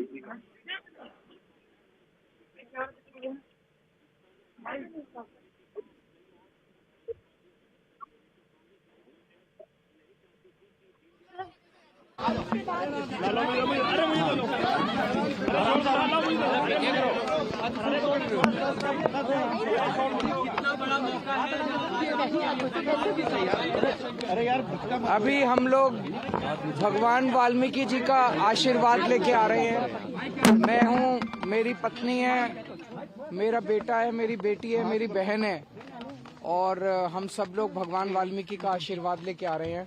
अभी मैं नामांकन करने जा रहा हूँ। अब इसके बाद हम हनुमान मंदिर जाएंगे और हनुमान मंदिर से फिर हम लोग पार्टी ऑफिस से निकलेंगे। और इंटेलिजेंस अलर्ट है कि अरे यार क्या कर रहे हैं यार? ऊपर वाला बचाएगा, ऊपर वाला बचाएगा। आज मंदिर के बाहर जूते बांटे गए, क्या कहेंगे? मुझे लगता है एक जूते से वो दिल्ली के लोगों को खरीदेंगे। क्या दिल्ली के लोग एक जूते की जोड़ी से खरीदे जा सकते हैं? ये तो दिल्ली के लोगों का अपमान है। जो व्यक्ति ये सोचता है कि दिल्ली के को लेकर महिलाओं में काफी नाराजगी थी, कुछ को मिला कुछ को मिला ही नहीं, तो जिसको ये लगता है कि वो एक जूते की जोड़ी से दिल्ली के लोगों को खरीद लेगा, उससे मैं उसके बारे में क्या कहूँ।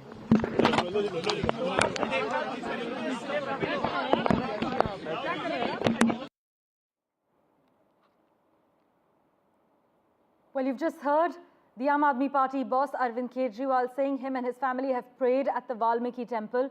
They are now heading to the Hanuman temple, after which Mr. Kejriwal heads to the party office in order to start filing his nomination papers. As we have been covering, Arvind Kejriwal will contest the Delhi Assembly election against BJP's Parvesh Verma and Congress leader Sandeep Dixit from the New Delhi seat. Meanwhile, Parvesh Verma of the BJP is all set to file his nominations today as well ahead of the Delhi Assembly elections. My colleague Ishika has been tracking Parvesh Verma's movements. We will just check if we have Ishika with us. Right, as we reconnect with both our reporters, Tanushka Datta and Ishika Verma, who are on the ground, out and about, tracking both Mr. Kejriwal and Mr. Verma, I'd just like to bring you up to date. A three-way contest is on the cards in Delhi, as we have been covering between the ruling Aam Aadmi Party, the BJP, as well as the Congress. Aam Aadmi Party chief Arvind Kejriwal will file his nomination papers from the New Delhi Assembly constituency in a short while from now. In fact, this afternoon, he said he will be seeking blessings at the Valmiki temple, something that he has just wrapped up, after which he heads to the Hanuman Mandir. Then the AAP boss will be heading to the party headquarters in order to kickstart the nomination process. He has said he was accompanied by his sister and his family. He has also been repeatedly hitting out at the BJP and their allegations and saying that the ruling party in the centre is using agencies in the centre to manipulate the Aam Aadmi Party's track record. Ishika Verma, meanwhile, is tracking the BJP and Parvesh Verma at the moment. Ishika, it's over to you.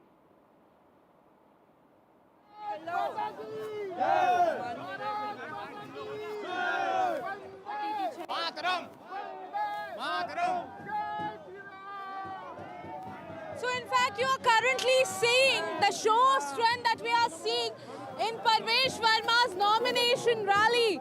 You can see him, waving that BJP flag here, and we are showing you the visuals. That in fact, you can see, this is what, he is going to file his nomination as of now. So certainly, you can see, he has been saying that he is very much confident that this time he is going to win from the New Delhi constituency and Arvind Kejriwal will be losing this election. So certainly that is a big claim that he continues to make, and he says that all that governance failures of the Aam Aadmi Party, that is something that the people will consider while voting Arvind Kejriwal out of power here. So currently we're trying to show you the pictures that you can see at the moment here. Parvesh Verma with his wife and family going to file his nomination. Here we'll also try to talk to him. Sir, आज आप nomination file करें. So in fact, currently he's saying that he will not be responding at the moment since he is leading this nomination rally. But you know, certainly he continues to say that all.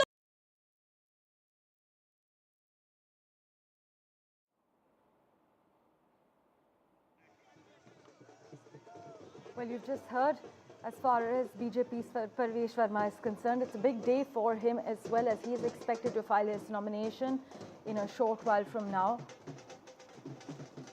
The Aam Aadmi Party chief, Arvind Kejriwal, is also expected to file his nomination papers this afternoon. It is a BJP versus Aam Aadmi Party versus Congress battle as far as Delhi is concerned.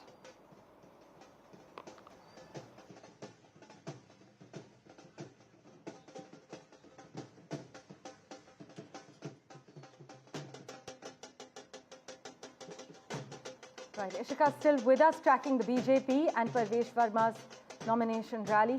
Ishika, just yesterday, the BJP president in Delhi launched a sharp attack on Rahul Gandhi and Arvind Kejriwal, accusing them of spreading lies, making false promises during these elections.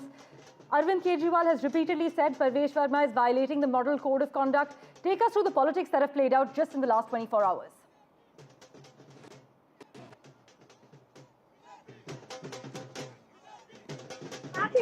What's happening in the last 2 hours? The FIR being over complaint against Chief Minister Abdashi, and then she's saying that the model code of conduct does not apply to Parvesh Verma.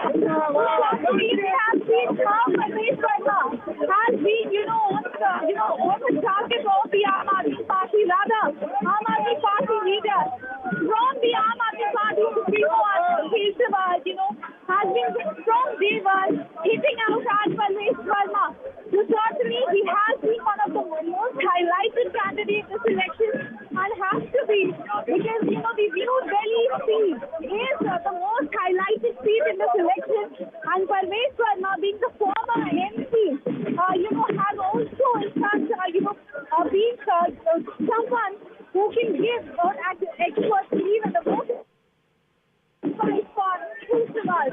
and you can see the show strength that we continuously are trying to show you. We did try to talk to him, but currently he said that he will only be speaking after he files his nomination. But you can see the announced supporters that have gathered here, and the BJP said, and in fact Parvesh Verma saying that over the Sheet Pehel Rao, how Arvind Kejriwal has allegedly used it for the renovation of Six Flags Staff Road will be a defining out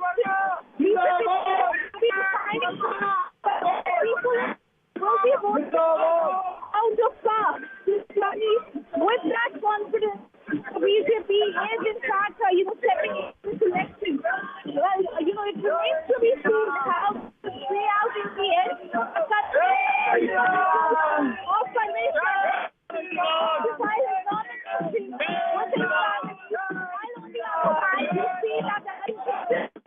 Having some trouble with your audio line at the moment. I understand you are in a crowd of people, so it's completely understandable.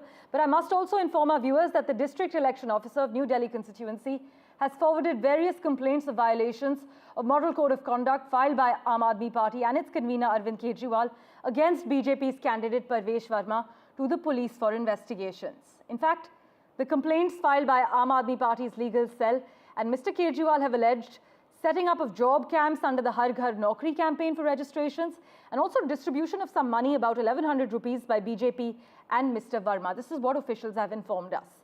But the election officers in separate reports said that flying squads formed to check the code of conduct violations did not find any camps or pamphlets as alleged by the Aam Aadmi Party.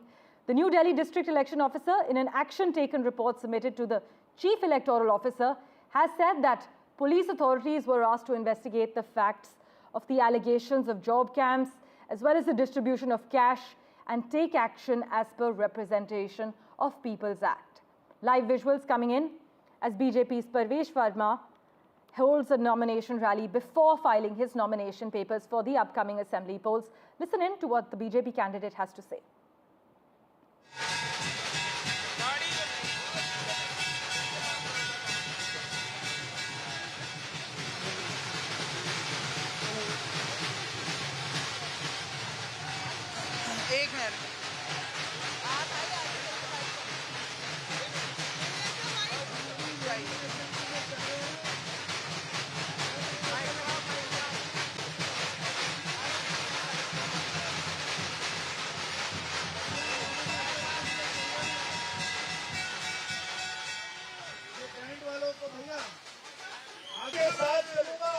चुने, खराब मौसम में भी आप आए हैं, आपका बहुत बहुत धन्यवाद। आपका आशीर्वाद मेरी ताकत है। नई दिल्ली विधानसभा में तो कमल खिलेगा ही। अरविंद केजरीवाल की जमानत को जब्त कराना है।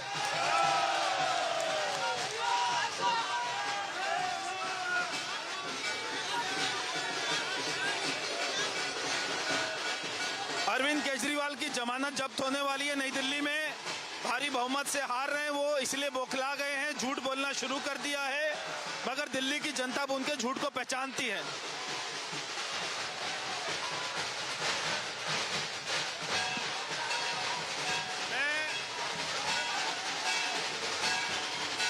मैं आज नई दिल्ली विधानसभा से ईश्वर के आशीर्वाद से, मेरे माता पिता के आशीर्वाद से, मेरे सारे पितरों के आशीर्वाद से, मेरे सारे बुजुर्गों, माताओं, भाई बहनों, कार्यकर्ताओं के आशीर्वाद से, मेरी पार्टी की लीडरशिप के आशीर्वाद से मैं अपना नामांकन भरने जा रहा हूं। आज केवल मेरा नामांकन ही नहीं है, आज नई दिल्ली विधानसभा के विकास का मुहूर्त निकला है। इसलिए नई दिल्ली विधानसभा में सभी लोगों ने तय किया है, मतदाताओं ने, अरविंद केजरीवाल की जमानत को जब्त कराएंगे। वो यहाँ पर फाइट में भी नहीं है, तीसरे नंबर पर जाएगा, क्योंकि यहाँ के गरीब लोगों के साथ में उसने धोखा किया है। यहाँ के झुग्गी बस्ती वालों के साथ में उसने कोई काम नहीं किया है। सभी कार्यकर्ता मेरे साथ में, सारी जनता मेरे साथ में चल रही है।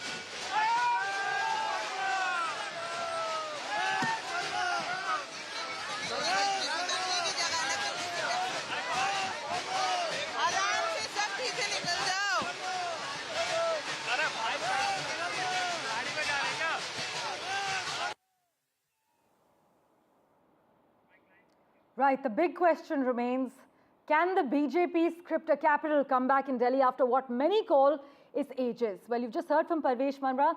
He says the Aam Aadmi Party, including Arvind Kejriwal, is rattled ahead of these elections.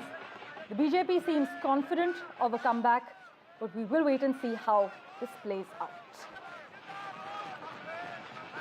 The concerns of the people in Delhi are actually diverse, especially in Rajouri Garden. The issues pertain to poor road infrastructure, a cry for sanitation and civic issues, women's safety as well as law and order are some of the main concerns there. Now in this segment of Dateline Delhi, we cover the Rajouri Garden seat and the intense Aam Aadmi Party versus BJP battle in the heart of West Delhi. Take a look.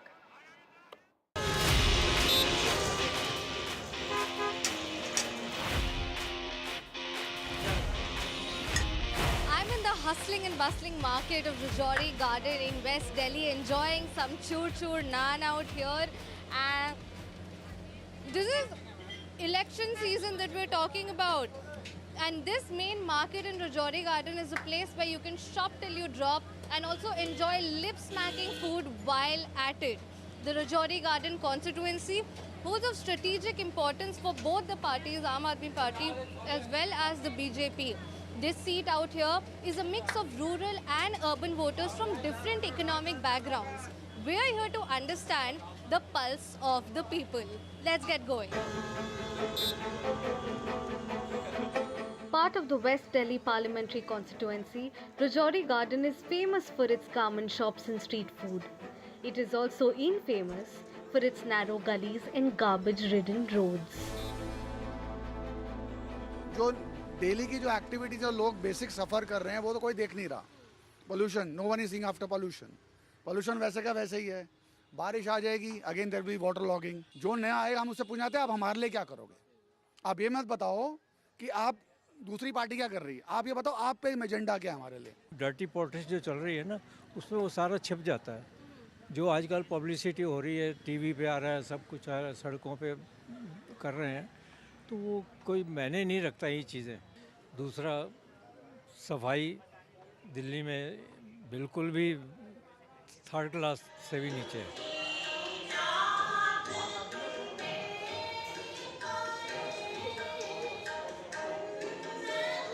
Kada Prasad from a Gurdwara in Rajouri Garden. the constituency, wherein a significant presence of voters here belong from the Sikh community.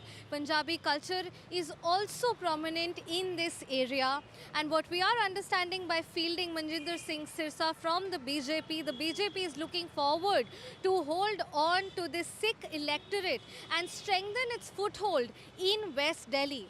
In the previous assembly election here, the candidate from Aam Aadmi Party won this seat. The question is, will the Aam Aadmi Party retain this seat this time round or not?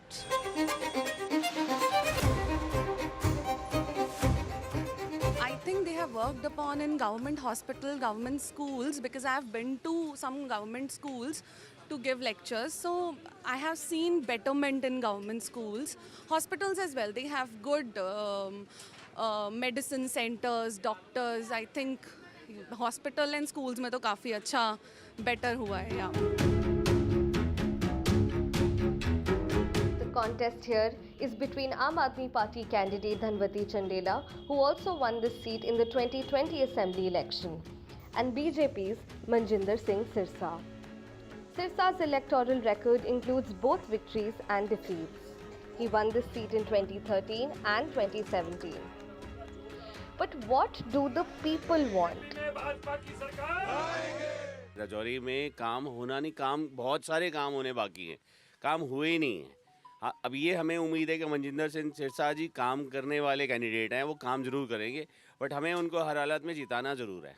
ऐसे क्या काम है, मुद्दे क्या है जो आपको लगता है कि ज़रूरत है? मुद्दे यही है कि अपना या सड़कों का हाल बुरा है, ट्रैफिक का हाल बुरा है, चलने की जगह नहीं है, गुंडा राज है. लॉ एंड ऑर्डर आपके हिसाब से एक मेन मुद्दा है. The main focus is pollution, lots of pollution. अब मेरे बेटे को इतनी प्रॉब्लम हो रही है now days due to pollution. नहीं निकलना बहुत मुश्किल है, सभी को इतना कोल्ड कफ रहता है. And I don't think government is doing anything on it.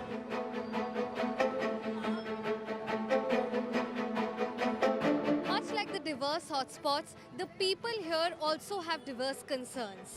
From poor road infrastructure to a cry for sanitation and civic issues, women's safety and law and order remain top concerns of the people in Rajouri Garden. The people here don't ask for petty politics. All they ask for is good work and for words or promises to translate into action. With camera person Sanjay Kaushik, this is Tanushka Datta for NDTV.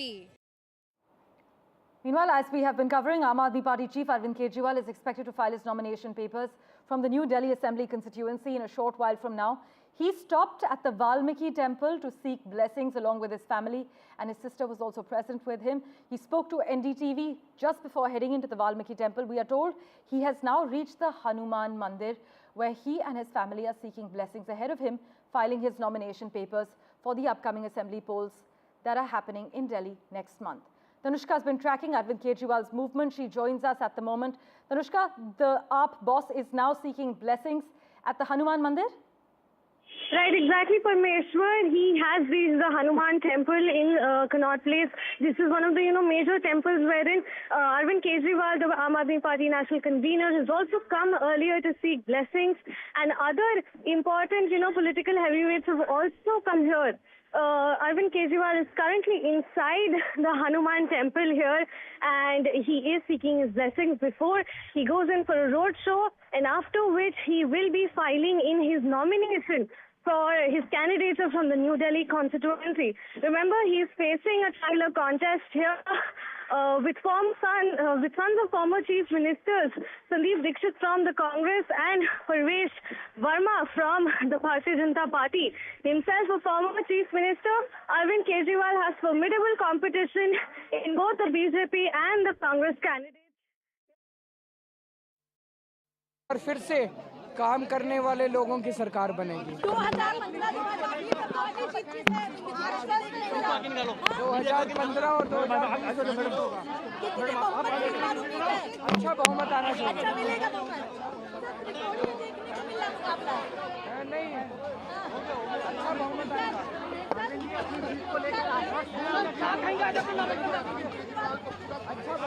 अच्छा बहुमत आएगा।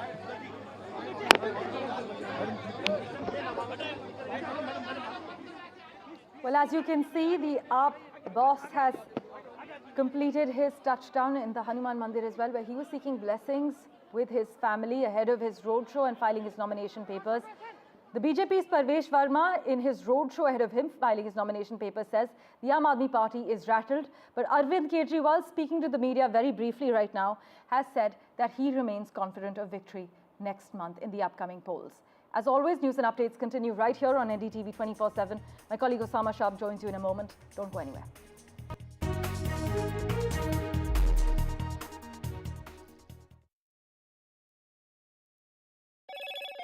Hello, Moto.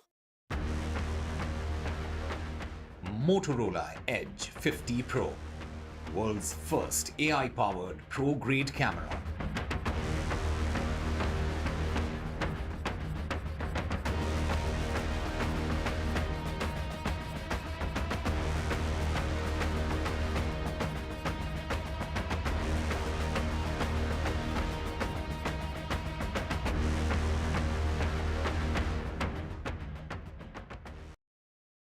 Well, I'm in Altadena. This is one of the worst hit areas.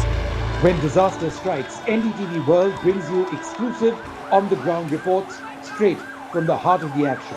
A neighborhood in Los Angeles that has been devastated by fire. I just received an emergency alert extreme, which has come on my phone. Stay tuned for NDTV World's in-depth coverage as we bring you the real stories from Los Angeles. This is the Altadena area, and there are still fires, and there's a lot of smoke in the area. These houses completely gutted. This is reporting that matters only on NDTV World. I've been reporting on all issues, big and small, from Andhra Pradesh, Telangana, rest of South India, bringing you all the action, all that you need to know, all that you want to know. The energy of Maximum City is infectious. I bring in that energy in our news coverage from financial capital Mumbai. Covering from the southernmost part of India over the last 23 years, I bring in-depth and 360-degree coverage from the Dravidian heartland. The land of Mishti is also known for its bitter politics. I have seen much water flow under the Howrah Bridge, covering Bengal in all its vivid colors.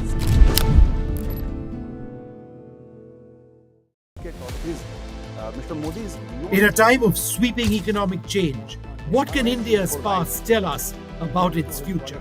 From the watershed moments of 1991 to the challenges of tomorrow. Join Sanjay Pugalia, Editor-in-Chief NDTV, in conversation with past and present Finance Commission Chairpersons N.K. Singh and Arvind Panagari. Reforms past, present and future. A special presentation on NDTV.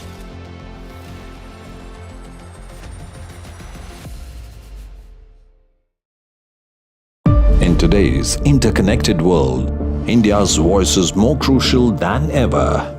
When India speaks, the world listens. At NDTV World, we are that voice, bringing you intelligent and insightful news from India and beyond. From geopolitics and diplomacy to economic shifts, migrations, tech disruptions, and the stories of our diaspora. We cover the news that shapes our global future. NDTV World, your new home for global news, is here.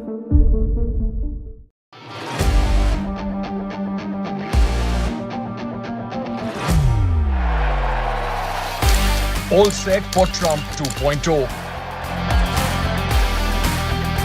Countdown to January 20th. Terror shadow, visa wars. All the twists and turns. Tracking Trump takeover. Every day at 10:30 p.m. only on NDTV 24/7.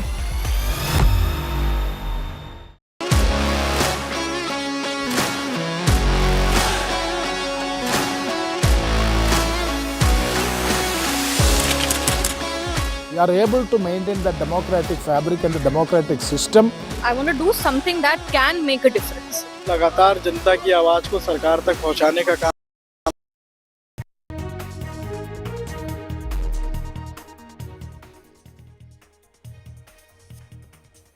Hello and welcome. You're watching NDTV 24/7. I'm Usama Shab. The battle for Delhi, it is heating up. The big guns are set to file their nominations. Arvind Kejriwal is going to be filing his nominations in just a short while from now, while his opponent, Parvesh Verma, is also going to file his poll papers.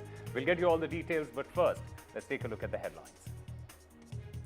As Delhi is set to decide, the big guns are set to file their nominations. Aam Aadmi Party chief Arvind Kejriwal, he is set to file his poll papers, while a BJP leader, Parvesh Verma, is also set to file his nomination in just a short while. In fresh trouble for the Aam Aadmi Party leader Arvind Kejriwal ahead of the Delhi election, the Union Home Ministry has given the go-ahead to the Enforcement Directorate to prosecute the former Chief Minister in a money laundering case linked to the now scrapped liquor policy case. A new office for the Congress in Delhi by the name of Indira Gandhi Bhavan, the Congress, now set to move to the new office after 47 years.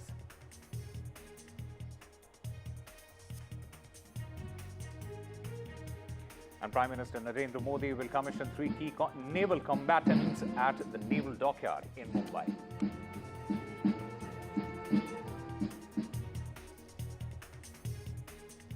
As dense fog engulfed Delhi and the National Capital Region, the departure of 167 flights were delayed in Delhi.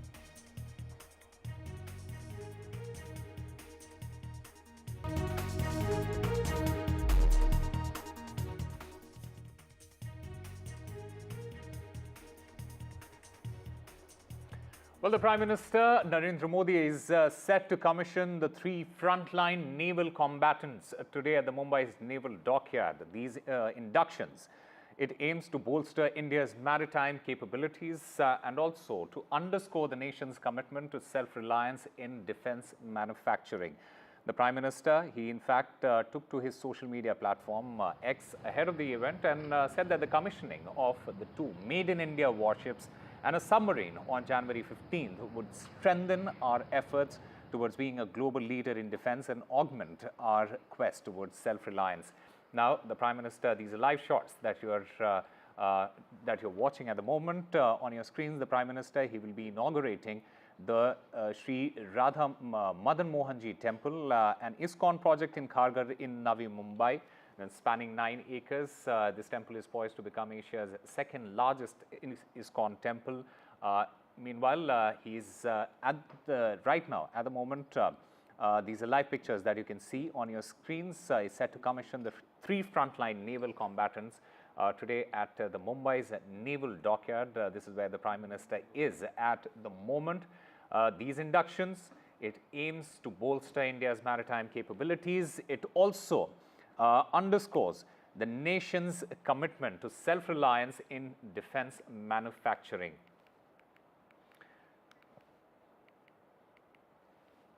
Meanwhile, my colleague Vishnu Shom joins us to get us more on this. Vishnu, you know, the big question here is how these naval combatants that are being inducted into the Navy, these are absolutely state-of-the-art, as you have been mentioning earlier as well. Yeah, these are absolutely state-of-the-art, and I think it's wonderful that when one talks about Make in India or Atmanirbharta as it's known now, these are actual examples of how when we want to get things done in the defense sector, we can actually do it. The 2 warships, the Nilgiri and the Surat, have been built to an Indian design. They've been designed by Indian naval designers. They've been constructed at Mazgaon docks. The Surat, which is the larger of the 2 ships, has a 75% indigenous content, and that's gone up over the course of the ships of the same class which have been inducted. So it's the final ship of the Project 15 Bravo class, or the Vishakhapatnam class as it's known. And the frigate, which is slightly smaller, is the INS Nilgiri, which is being commissioned today. You can see the Nilgiri on your screen right now. That is the first ship of a new class, which is the Project 17A class, which is a follow-up of the Navy's Shivalik class frigates, which have done exceedingly well. The ships themselves are very well integrated. They've got sensors from different parts of the world, Israeli sensors, Israeli missiles, Indian missiles, Indian systems putting it all together, Ukrainian engines in the case of the Surat, But it's the integration which is something which is quite impressive. A large number of the components which I spoke to you about, for example, the surface-to-air missile suite, which is based on the Israeli Barak-8 missile, is now manufactured in India. The BrahMos anti-ship or anti-ground target cruise missile, which is a missile which flies at just under 3 times the speed of sound, is manufactured entirely in India. It was originally of a Russian design, but we've modified it substantially over the years. So this is a huge addition to the Indian Navy, and it takes many, many years usually for a single ship to be commissioned, to be built and commissioned. Several years, sometimes in the case of the Indian Navy, it's taken up to a decade. But to have 2 warships and 1 submarine commissioned on the same day is a huge, huge feat indeed. Right, Vishnu, this is a major milestone in the country's pursuit of self-reliance and defense leadership. Just give us a sense of how are these combatants, significantly enhance India's naval capabilities? Well, let me try and spell that out in very simple terms. If you look at both the Surat and the Nilgiri, they've got a radar right on the top, which is, you can see it in fact now, the big round arrays. That's called the MF Star radar. That's an Israeli ELTA radar, which is now being co-developed here in India, as I understand it, but certainly an Israeli design over there. The MF Star enables these warships to detect incoming anti-ship missiles, missiles which may be targeting the ship, sometimes supersonic missiles of this class at very high, very robust ranges. So ranges, some would suggest well over 250, 300 kilometers. Then once you have been able to track them, a different set of radars actually acquire them and lock onto them. And then the surface-to-air missiles, which are the Barak-8 missile, which is known as the MR-SAM missile in Indian Naval Service, are actually fired. And this can be done entirely automatically.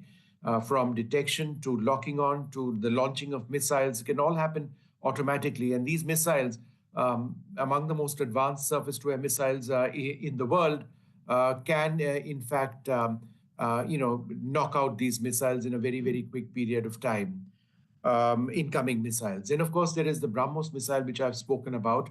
The BrahMos can engage targets well above 300 kilometers in range. It can take on enemy ships.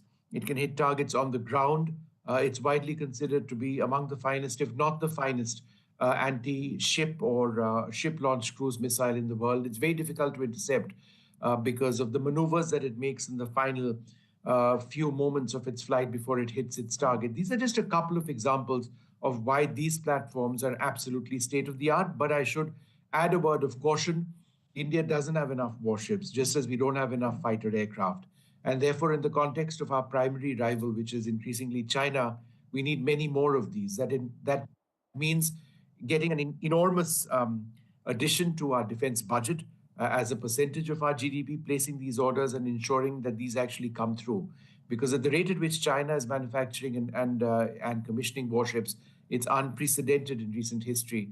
And therefore, the threat remains to us. So these are very valuable assets, but we need many more. And that's what the Navy says. Absolutely. Vishnu, in fact, having said that, can you elaborate on the features and capabilities of each of the 3 naval combatants here? That is the INS Surat, INS Nilgiri, and INS Vakshir. So I did just do that, but let me just tell you a little bit about the submarine. The submarine that you see on your screen now is the Vakshir. The Vakshir is the 6th of 6 Scorpion-class submarines. The Scorpion is a French design. These submarines rather, have all been manufactured at Mazgaon docks. These are diesel-electric submarines. They are much more, they seem to be more advanced than the existing submarines which we've had of the same class, which have been Russian Kilo-class submarines and German HTW-class submarines. These are fairly decent range, which means that they can travel reasonably far out into the Indian Ocean. But diesel-electric submarines have both advantages and disadvantages. The advantage is that they are exceedingly quiet submarines. And the quieter submarine is, the more difficult it is to detect. When we talk about stealth weapons, the submarine is the ultimate stealth weapon. It is designed for stealth. It is designed to be quiet. And out there, out in the ocean, it is very, very difficult to track a submarine indeed, and more so a diesel-electric submarine. The disadvantage of a diesel-electric submarine is that it needs to come to the surface, or almost come to the surface, to snorkel. In other words, to ensure that there's an exchange of gases which takes place. so that there is fresh air which comes in and that the exhaust plumes of the diesel engines can actually be emitted. And that's a time when a diesel-electric submarine is quite vulnerable to detection from aircraft or from other ships, and that's when it can be attacked. India is complementing the Vakshir and other diesel-electric submarines with a class of nuclear ballistic-powered missile submarine called the Arihant class. There are also plans to build nuclear-powered fast attack submarines. These have typically unlimited endurance. The endurance, the nuclear reactor means that you can always remain underwater, whereby it's much more difficult to detect a submarine. You only come up when you run out of supplies and you need, and for example, food for the crew. But typically they can run on for a very long period of time. So the Surat and the Nilgiri the Surat is a destroyer, the Nilgiri is a frigate. The Surat is the final ship of the Vishakhapatnam class. The Vishakhapatnam class itself is an upgrade or an enhanced version of the Kolkata class destroyers. And the Nilgiri class is interesting because it's a new class of frigate. It's called the Project 17A frigate, but it is a follow-up design with significant modifications of the Shivalik class indigenous destroyer. So, when I started tracking Indian Navy warships and indigenous manufacture, it was back in 1996. And then, and since then we've seen an evolution take place, and that's been really impressive. I mean, impressive by any global standard. The only problem has been the pace of manufacture. That's been exceedingly slow. As I mentioned, in some cases, it's taken 10 years for a ship. But in terms of the technology, from the Delhi class to the Kolkata class to the Vishakhapatnam class, or from the Shivalik class to the Nilgiri class, the ship that's being commissioned now, one of the two, it's been very impressive in terms of the capabilities which have come on board. Osama. Right. Vishnu, stay with us. We'll take a very short break. But before we take the break, as part of the Uday Foundation's blanket donation drive, 60,000 blankets, they are needed. Help save lives in this harsh winter. Blankets can be dropped off at the location, Uday Foundation, Sarvodaya Enclave in New Delhi, 70.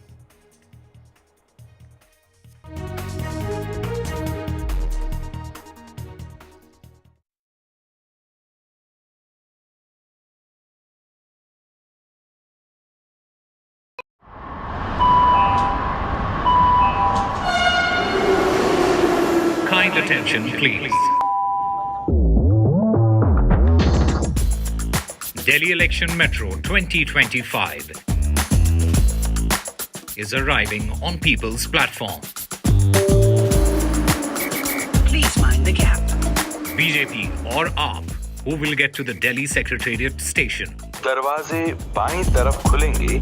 Who will Delhi voters open the victory doors for? And who will be shown the door? Can the BJP throw AAP's victory run off track? Or will it be Kejriwal's ticket to win again?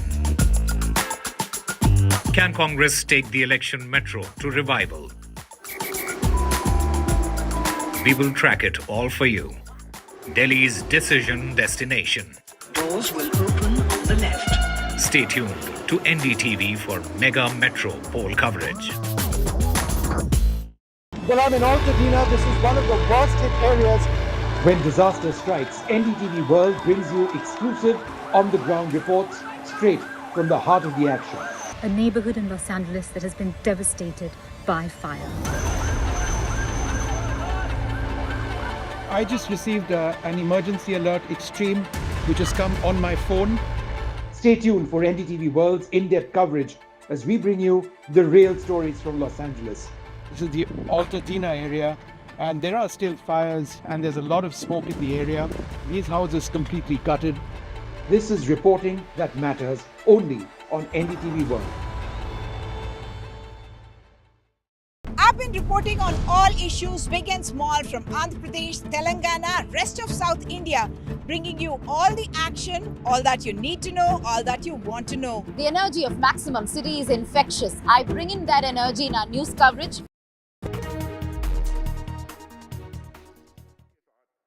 Trade की बात करें या south east Asian countries के साथ अपने व्यापार की बात करें।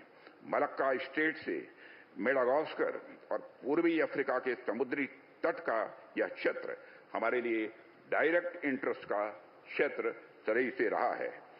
आज भी वॉल्यूम के अनुसार भारत के ट्रेड का 95% हिस्सा इसी रीजन से जुड़ा हुआ है।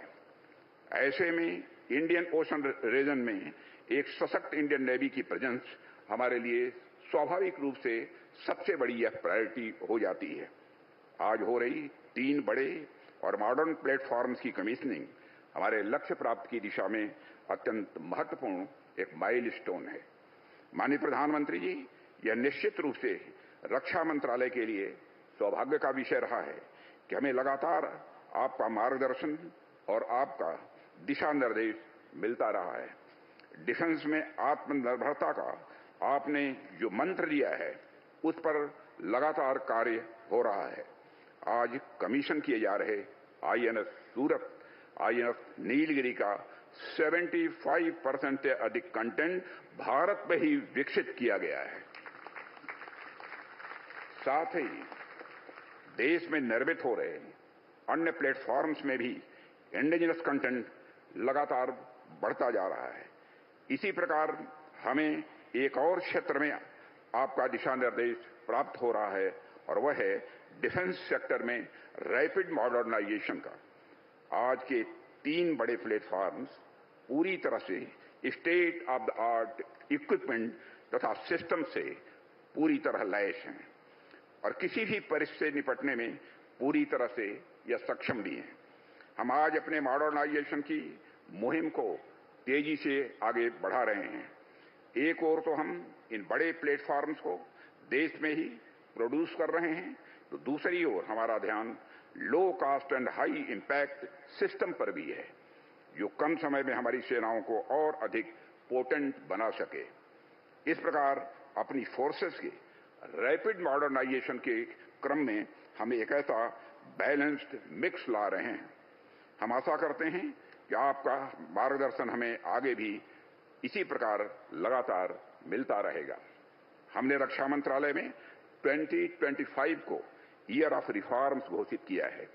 इसके अंतर्गत हमने रक्षा मंत्रालय तथा तीनों सेनाओं में जो भी जरूरी रिफॉर्म्स हैं उनके ऊपर कार्य करने का संकल्प लिया है। मुझे विश्वास है कि इस साल के अंत तक हम रक्षा क्षेत्र में कई रिफॉर्म्स को लागू कर चुके होंगे, जो भारत के रक्षा क्षेत्र को नई ऊंचाइयों तक पहुंचाने में सहायक सिद्ध होंगे। मैं इस अवसर पर मझगांव डॉक लिमिटेड के हमारे सभी इंजीनियर्स, मशीनिस्ट, कॉन्ट्रैक्टर्स, वर्कर्स एवं इन प्रोजेक्ट से जुड़े सभी लोगों का विशेष आभार व्यक्त करता हूं। आपका कठिन परिश्रम व आपका समर्पण आज रंग ला रहा है। आप सभी के बिना इसकी कल्पना भी नहीं की जा सकती थी। आपने अपनी लगन से भारतीय नौसेना की ताकत में वृद्धि की है और देश को आपके ऊपर गर्व है। एक बार फिर से माननीय प्रधानमंत्री जी का हृदय से धन्यवाद व्यक्त करता हूं कि आप हमारे बीच आए और हम सबको आपका सानिध्य प्रदान हुआ।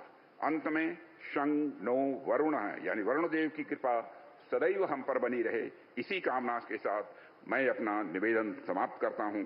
आप सभी को बहुत बहुत धन्यवाद। जय Hind.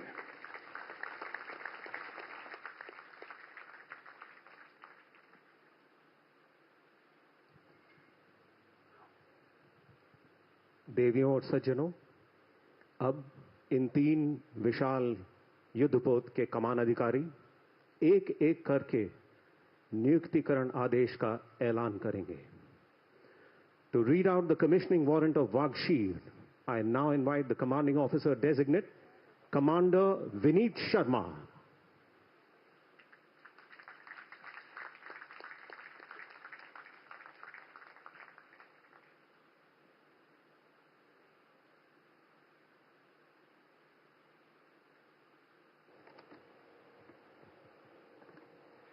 Commissioning order by the Chief of the Naval Staff.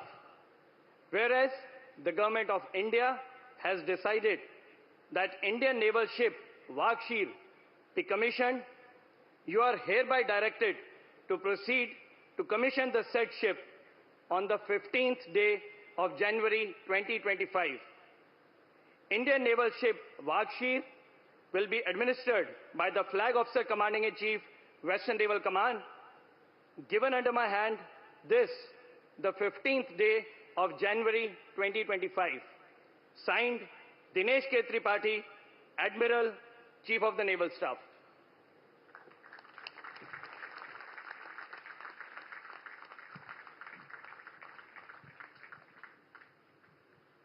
To read out the commissioning warrant of Nilgiri, I now invite the Commanding Officer Designate, Captain Nitin Kapoor.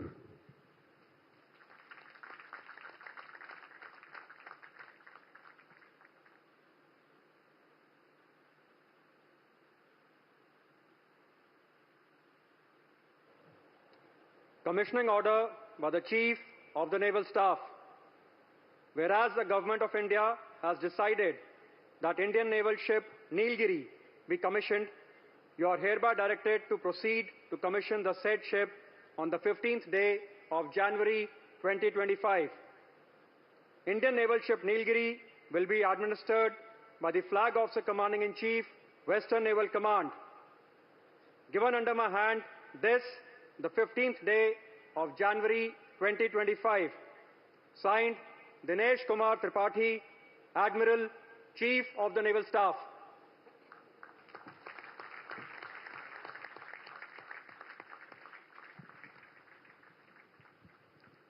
And finally, to read out the commissioning warrant of Surat, I now invite the Commanding Officer Designate, Captain Sandeep Shori.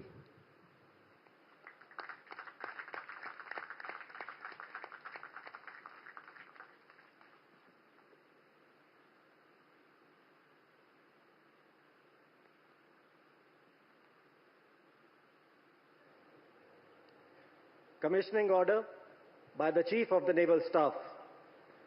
Whereas the Government of India has decided that Indian naval ship Surat be commissioned, you are hereby directed to proceed to commission the said ship on the 15th day of January 2025. Indian naval ship Surat will be administered by the Flag Officer Commanding-in-Chief, Western Naval Command. Given under my hand this, the 15th day of January 2025. Signed, Dinesh Kumar Tripathi, Admiral, Chief of the Naval Staff.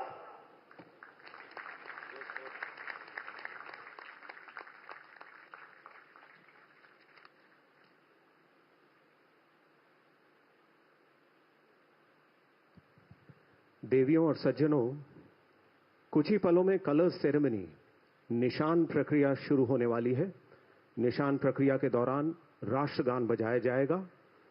Colours ceremony निशान प्रक्रिया की घोषणा पर सभी जन warships की दिशा में नौसेना के ध्वज की ओर मुड़कर अपने स्थानों पर खड़े हो जाएं और राष्ट्रगान की समाप्ति तक खड़े रहें।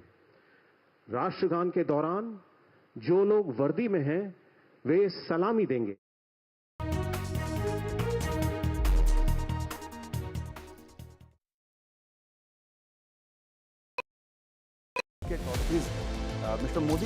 In a time of sweeping economic change, what can India's past tell us about its future? From the watershed moments of 1991 to the challenges of tomorrow. Join Sanjay Pugalia, Editor-in-Chief NDTV, in conversation with past and present Finance Commission Chairpersons N.K. Singh and Arvind Panagare. Reforms past, present and future. A special presentation on NDTV.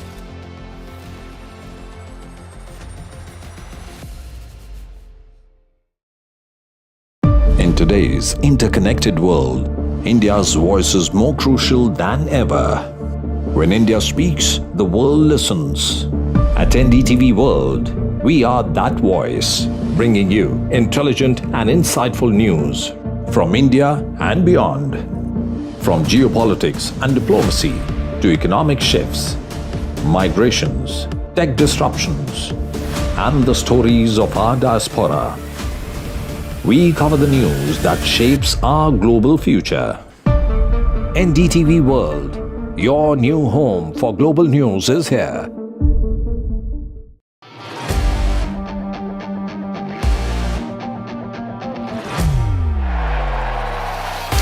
All set for Trump 2.0.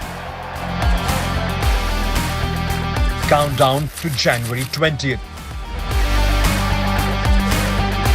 Terror shadow, visa wars. All the twists and turns. Tracking Trump takeover. Every day at 10:30 p.m. only on NDTV 24/7.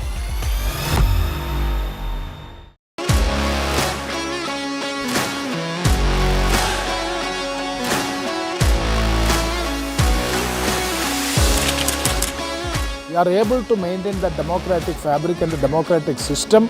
I want to do something that can make a difference. लगातार जनता की आवाज को सरकार तक पहुंचाने का काम मैं करता हूं. I was a student up until very recently. I really want to work and do something for my people because they have given me this opportunity. They have elected me. सोचा नहीं था कि राज्यसभा सांसद बनूंगी.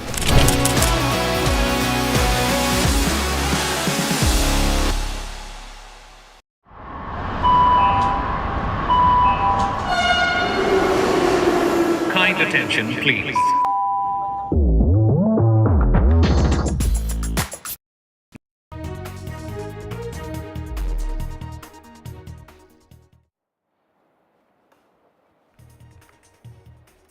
All right, welcome back. The three frontline naval combatants, they have been commissioned today in the presence of the Defence Minister Rajnath Singh as well as the Prime Minister Narendra Modi at the Mumbai's Naval Dockyard. These inductions aim to bolster India's maritime capabilities and underscore the nation's commitment to self-reliance in defence manufacturing as well. In fact, my colleague Vishnu Shom is there with us. Vishnu, just give us a sense of how do these additions reflect India's commitment to becoming a global leader in defense manufacturing and maritime security?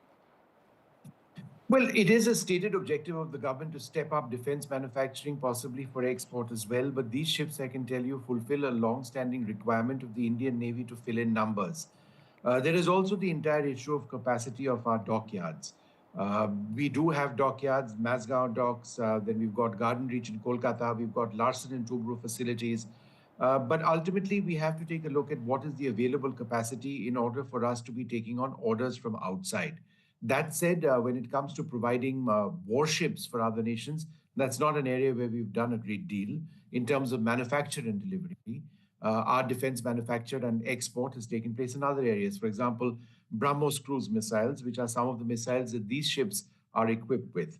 I think the big focus now is to step up the capability of the Indian Navy through the induction of these platforms for the Indian Navy. The point I was mentioning earlier on is that India has been extremely slow in the process of manufacture. But there has been an improvement lately with the modular fashion of construction or style of construction having been adopted by the Indian Navy. For example, the INS Shivalik, the INS Nilgiri, which is being commissioned today, has been built in a modular style. In other words, different parts of the ship are constructed independently, and then the entire platform is put together. This results in a greater speed of manufacture, besides a greater efficiency of manufacture as well. And so with techniques like this now becoming more refined and available to Indian shipyards, the Prime Minister about to speak, let's just listen in. CP Radhakrishnan जी, महाराष्ट्र के लोकप्रिय मुख्यमंत्री देवेंद्र फडणवीस जी, मंत्रिपरिषद के मेरे वरिष्ठ साथी श्रीमान राजनाथ सिंह जी, संजय सेठ जी, महाराष्ट्र के मुख्यमंत्री, उनके साथ आज हमारे दोनों उप मुख्यमंत्री भी हैं, उप मुख्यमंत्री श्रीमान एकनाथ शिंदे जी, Ajit Pawar ji, CDS, CNS, navy के सभी साथी, मझगांव डॉकयार्ड में काम करने वाले सभी साथी, अन्य अतिथिगण, देवी और सज्जनों, 15 जनवरी के दिन को आर्मी डे के रूप में भी मनाया जाता है। देश की रक्षा के लिए अपना जीवन समर्पित करने वाले प्रत्येक जाबाज को मैं नमन करता हूं। मां भारती की रक्षा में जुटे हर वीर वीरांगना को मैं आज के दिन बधाई देता हूं।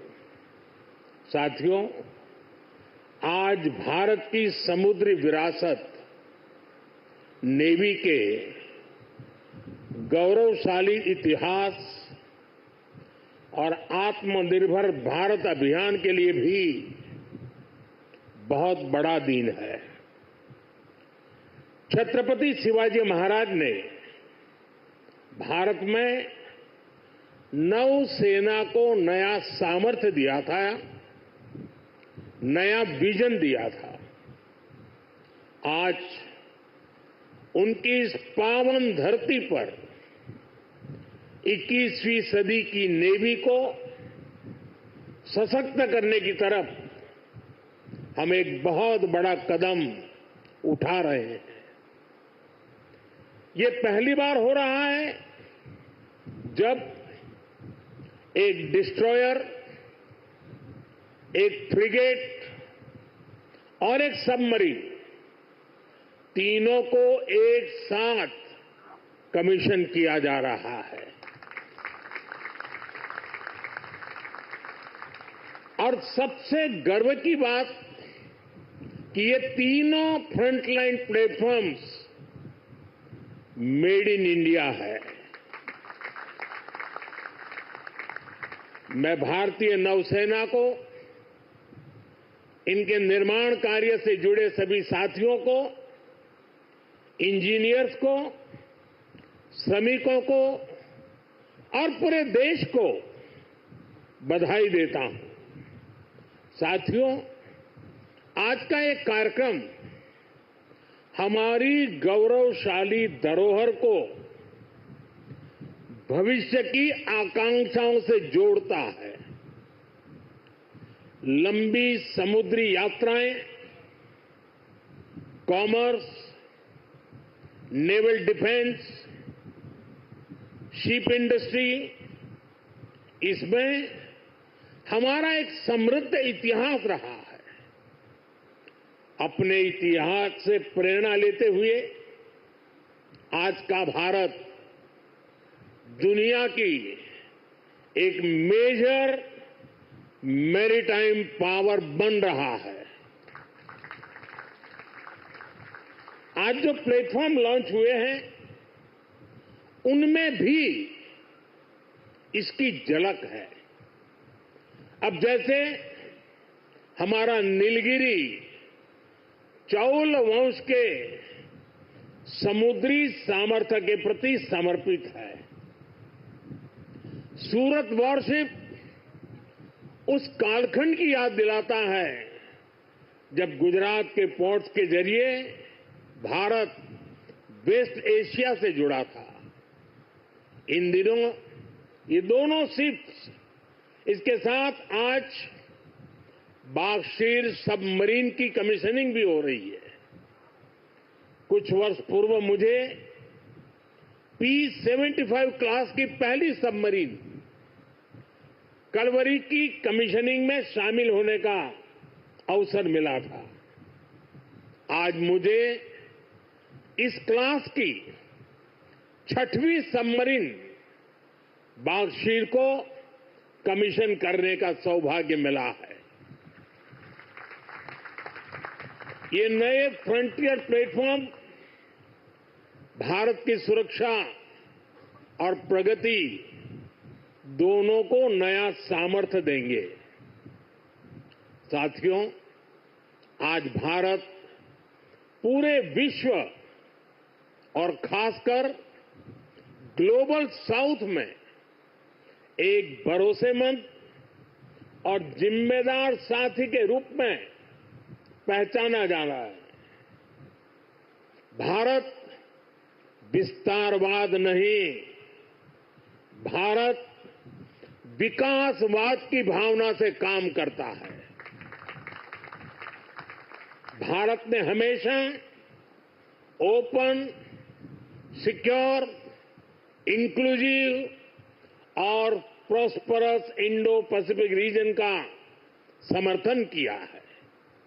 इसलिए जब समुद्र से सटे देशों के विकास की बात आई तो भारत ने मंत्र दिया सागर। सागर का मतलब है security and growth for all in the reason.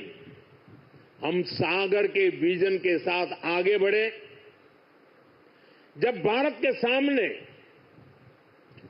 G20 की प्रेसिडेंसी संभालने का दायित्व आया तो दुनिया को हमने मंत्र दिया one earth, one family, one future.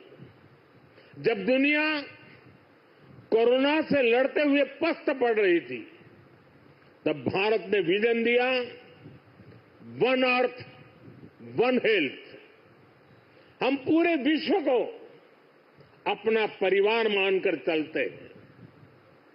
हम सबका साथ, सबका विकास, उस सिद्धांत पर विश्वास करने वाले लोग हैं और इसलिए इस पूरे क्षेत्र की रक्षा सुरक्षा भी भारत अपना दायित्व समझता है। साथियों, ग्लोबल सिक्योरिटी, इकोनॉमिक्स और जियो पॉलिटिकल डायनेमिक्स को दिशा देने में भारत जैसे मैरीटाइम नेशन की भूमिका बहुत बड़ी होने वाली है। आर्थिक प्रगति और एनर्जी सिक्योरिटी के लिए ये जरूरी है कि ट्रेडिशनल वाटर्स को प्रोटेक्ट किया जाए, टेरिटोरियल वाटर्स को प्रोटेक्ट किया जाए, फ्रीडम ऑफ नेविगेशन को इंश्योर किया जाए और ट्रेड की सप्लाई लाइन और सी रूट्स सुरक्षित हो। हमें आतंकवाद, हथियारों और ड्रग्स की तस्करी में इस पूरे क्षेत्र को बचाकर रखना है। इसलिए आज जरूरी है कि समुद्र को सेफ और प्रॉस्परस बनाने में हम ग्लोबल पार्टनर बने। हम लॉजिस्टिक की एफिशिएंसी बढ़ाने और शिपिंग इंडस्ट्री के लिए काम करें। हम रेयर मिनरल्स, फिश स्टॉक जैसे ओशन रिसोर्सेज का दुरुपयोग रोकने में और इसे मैनेज करने की कैपेसिटी डेवलप करें।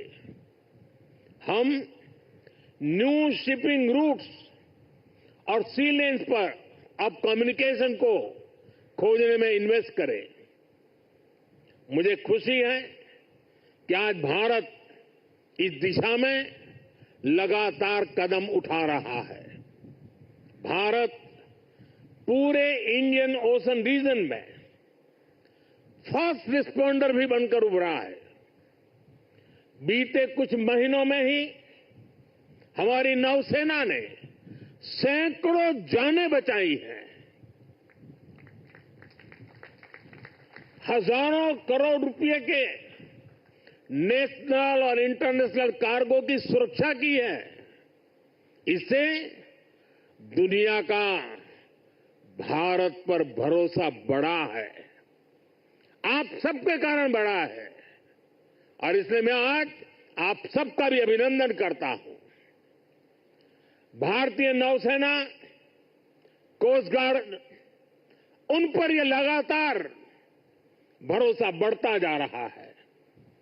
आज आप ही देख रहे हैं, आसियान हो, ऑस्ट्रेलिया हो, गल्फ हो, अफ्रीका के देश हो, सबके साथ आज भारत का आर्थिक सहयोग लगातार मजबूत हो रहा है।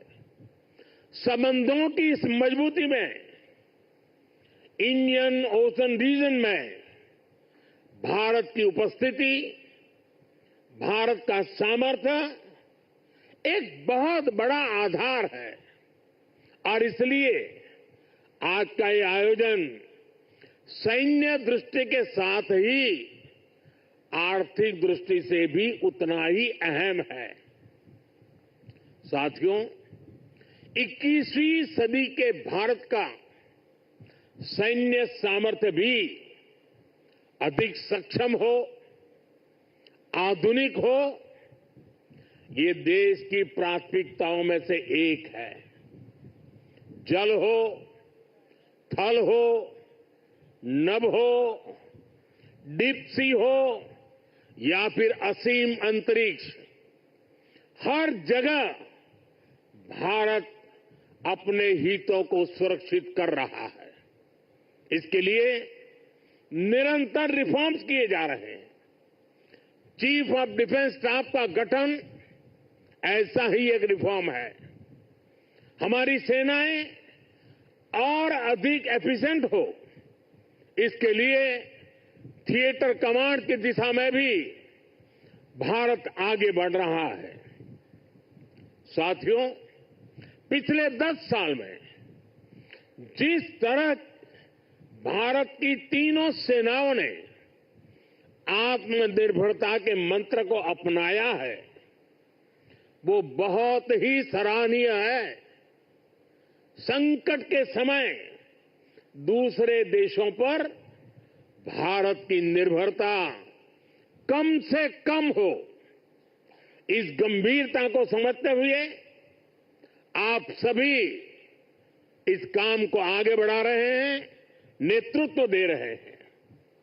हमारी सेनाओं ने 5000 से ज्यादा ऐसे साजो सामान और उपकरणों की लिस्ट तैयार की है जो अब वो विदेशों से नहीं मंगाएगी। जब भारत का सैनिक भारत में बने साजो सामान के साथ आगे बढ़ता है तो उसका आत्मविश्वास भी कुछ अलग ही होता है। पिछले 10 साल में कर्नाटका में देश की सबसे बड़ी हेलीकॉप्टर बनाने वाली फैक्ट्री शुरू हुई है।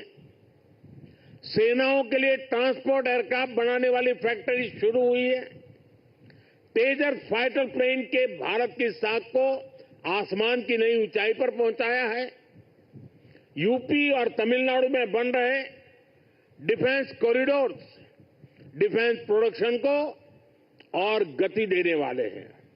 और मुझे खुशी है कि हमारी नेवी ने भी मेक इन इंडिया अभियान का बहुत अधिक विस्तार किया है। इसमें मझगांव डॉकयार्ड के आप सभी साथियों की भी बहुत बड़ी भूमिका है। पिछले 10 साल में नेवी में 33 शिप्स और 7 सबमरीन्स को शामिल किया गया है। इन 40 नेवल वेसल्स में से 39 भारतीय शिपयार्ड में ही बने हैं।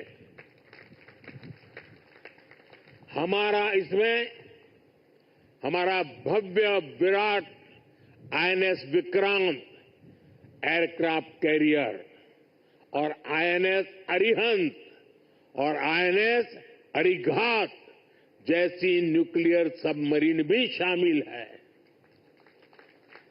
मेक इन इंडिया उसको ऐसी गति देने के लिए मैं देश की तीनों सेनाओं को हृदय से बहुत बहुत बधाई देता हूं।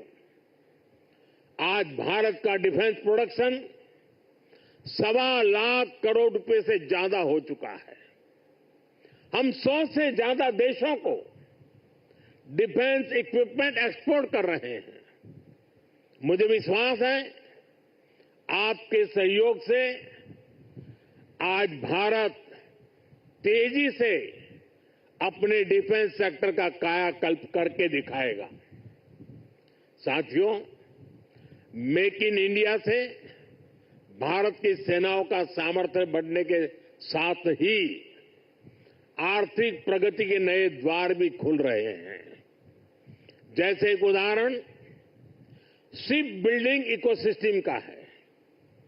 आप में से बहुत से लोगों को पता होगा, एक्सपर्ट भी कहते हैं शिप बिल्डिंग में जितना इन्वेस्ट किया जाए उसका 2 गुना पॉजिटिव इंपैक्ट इकोनॉमी पर पड़ता है।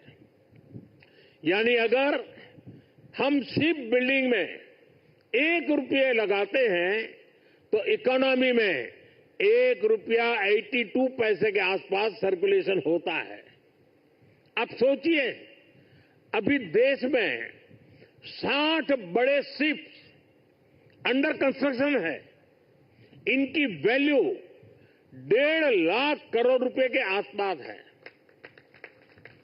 यानी इतना पैसा लगाने से करीब 3 लाख करोड़ रुपए का सर्कुलेशन हमारी इकोनॉमी में होगा। और रोजगार के मामले में तो इसका 6 गुना मल्टीप्लायर इफेक्ट होता है। जहाजों का ज्यादातर सामान, ज्यादातर पार्ट्स देश के एमएसएमई से ही आता है। इसलिए अगर 2000 वर्कर एक जहाज बनाने के काम में लगते हैं तो दूसरी इंडस्ट्री में जो एमएसएमई सप्लायर है उस एमएसएमई सेक्टर में करीब 12,000 रोजगार बनते हैं। साथियों, आज भारत दुनिया की तीसरी बड़ी इकोनॉमी बनने की तरफ तेजी से आगे बढ़ रहा है। हमारी मैन्युफैक्चरिंग, हमारी एक्सपोर्टिंग कैपेसिटी भी लगातार बढ़ रही है।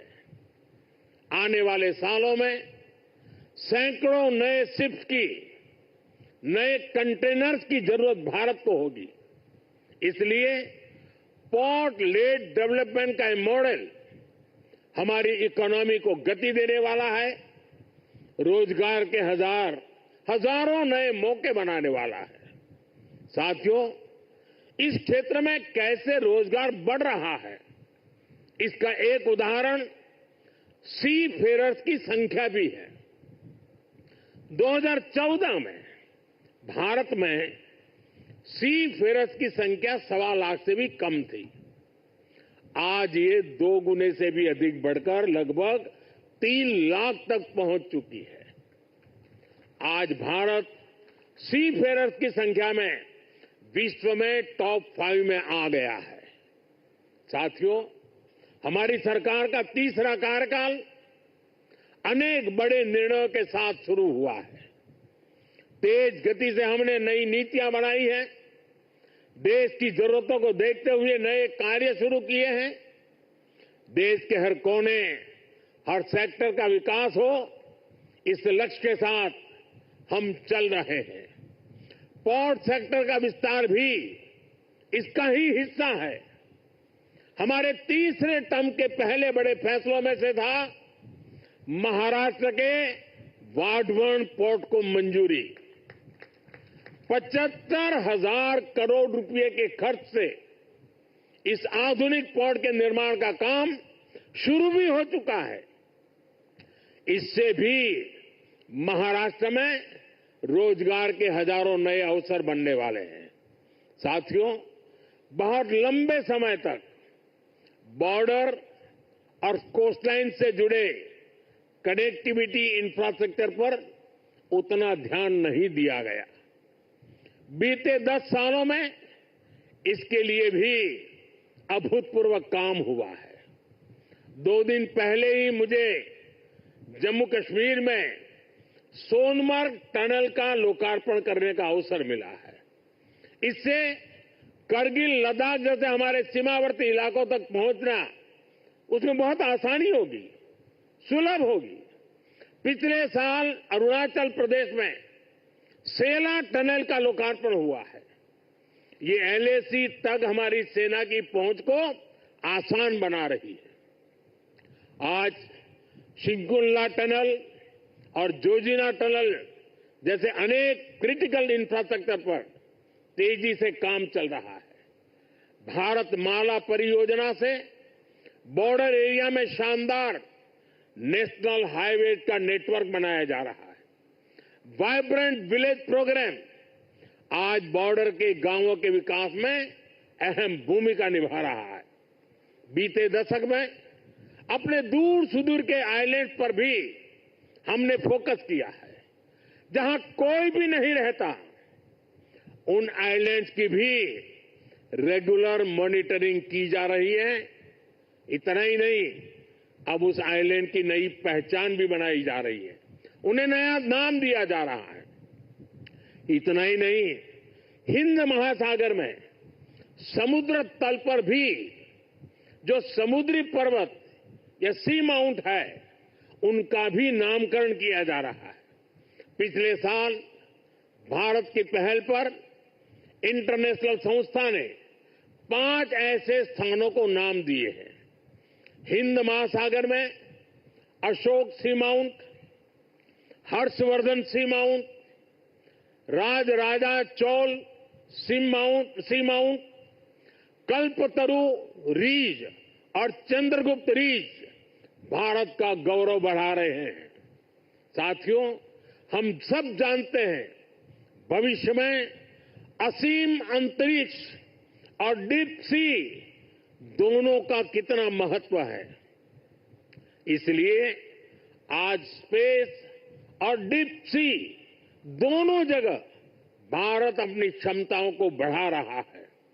हमारा समुद्रयान प्रोजेक्ट वैज्ञानिकों को समंदर में 6000 मीटर की उस गहराई तक ले जाने वाला है जहां कुछ ही देश पहुंच पाए हैं। यानी भविष्य की किसी भी संभावना पर काम करने में हमारी सरकार कोई कसर बाकी नहीं छोड़ रही है। साथियों, 21वीं सदी का भारत पूरे आत्मविश्वास के साथ आगे बढ़े, इसके लिए ये बहुत जरूरी है कि हम गुलामी के प्रतीकों से भी मुक्त हो। और हमारी नौसेना ने इसमें भी नेतृत्व दिखाया है। नौसेना ने अपने ध्वज को छत्रपति शिवाजी महाराज की गौरवशाली परंपरा से जोड़ा है। नेवी ने एडमिरल रैंक के एप्लेट भी छत्रपति शिवाजी महाराज की परंपरा के अनुसार रिडिजाइन किए हैं। मेक इन इंडिया का अभियान, भारत की आत्मनिर्भरता का अभियान भी गुलामी की मानसिकता से मुक्ति को बढ़ावा देता है। मुझे विश्वास है आप सभी ऐसे ही देश को गौरव से भरे पल देते रहेंगे। हर वो काम जो भारत को विकसित बनाने में योगदान दे, वो हमें मिलकर करना है। हमारे दायित्व अलग हो सकते हैं, लेकिन सबका ध्येय एक ही है, विकसित भारत। आज जो ये नए फ्रंटियर प्लेटफॉर्म देश को मिले हैं, इनसे हमारे संकल्प को मजबूती मिलेगी। और साथियों, जरा हल्की फुल्की बात करनी है तो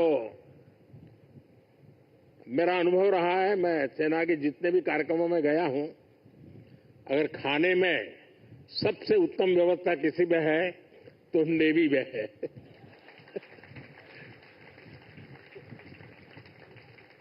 विविधताओं से भरपूर। अब आज उसमें सूरत शिप जुड़ गया है। और हम लोगों को एक कहावत मालूम होगी, बड़ी पॉपुलर कहावत है, और मैं कैप्टन संदीप को कहूंगा कि इस बात को जरा गौर से सुने। वो कहावत है, सूरत का जमण और काशी का मरण। यानी सूरत का जो भोजन होता है वो उतना ही महान होता है, श्रेष्ठ होता है। अब जब सूरत लॉन्च हो रहा है तो मुझे विश्वास है कैप्टन संदीप सुरती खाना भी लोगों को खिलाएंगे। साथियों, ये बहुत ही उत्तम अवसर है।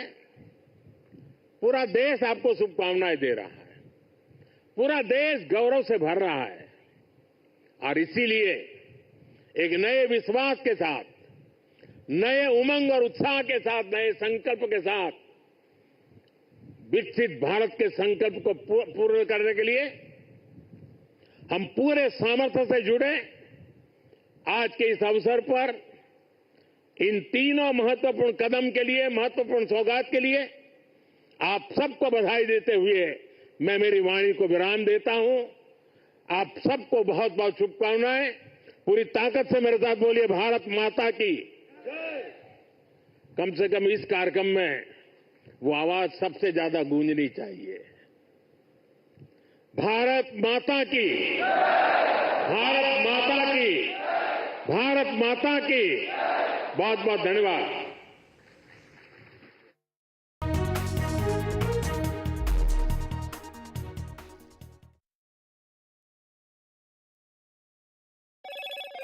Hello, Moto. Motorola Edge 50 Pro, world's first AI-powered pro-grade camera.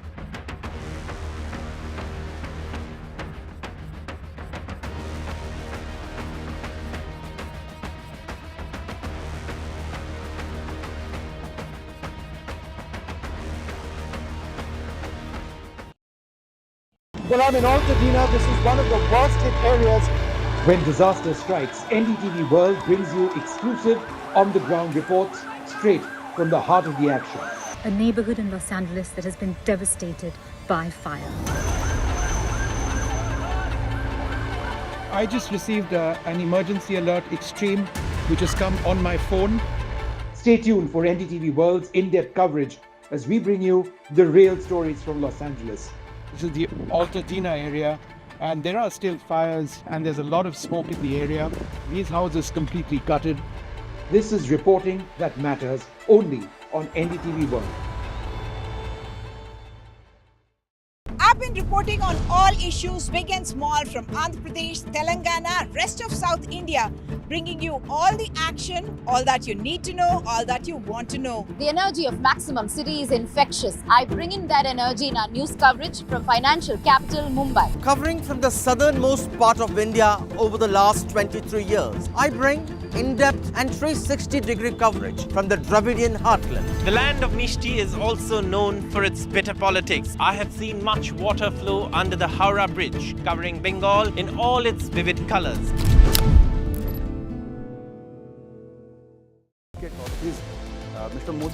In a time of sweeping economic change, what can India's past tell us about its future? From the watershed moments of 1991 to the challenges of tomorrow. Join Sanjay Pugalia, Editor-in-Chief NDTV, in conversation with past and present Finance Commission chairpersons N.K. Singh and Arvind Panagari. Reforms past, present and future. A special presentation on NDTV.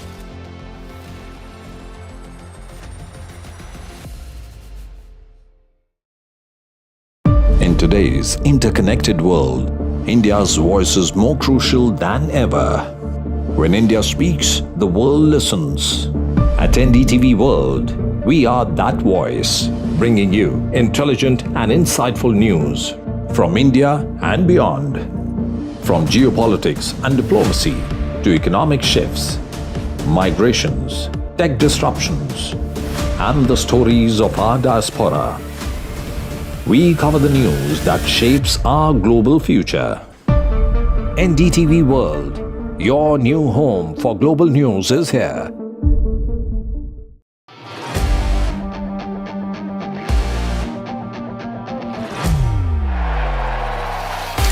All set for Trump 2.0.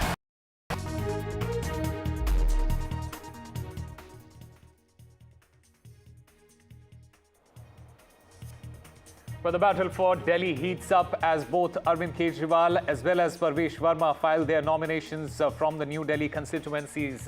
Aam Aadmi Party chief Arvind Kejriwal says that their government will work for all, while the BJP leader Parvesh Verma pokes the Sheesh Mahal jibe at the Aam Aadmi Party.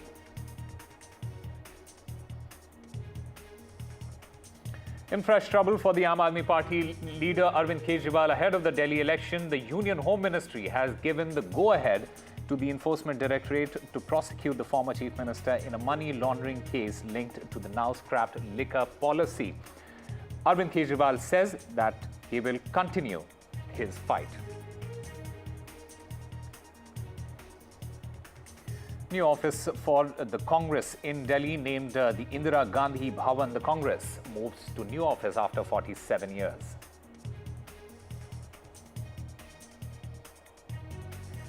Prime Minister Narendra Modi commissions 3 key naval combatants at the Naval Dockyard in Mumbai.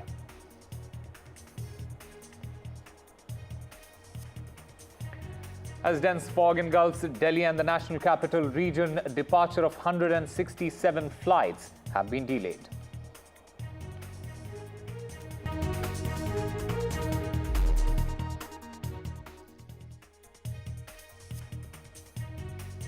Hello and welcome. You're watching NDTV 24/7. I'm Osama Shah. The big story that we are tracking is the big guns nomination.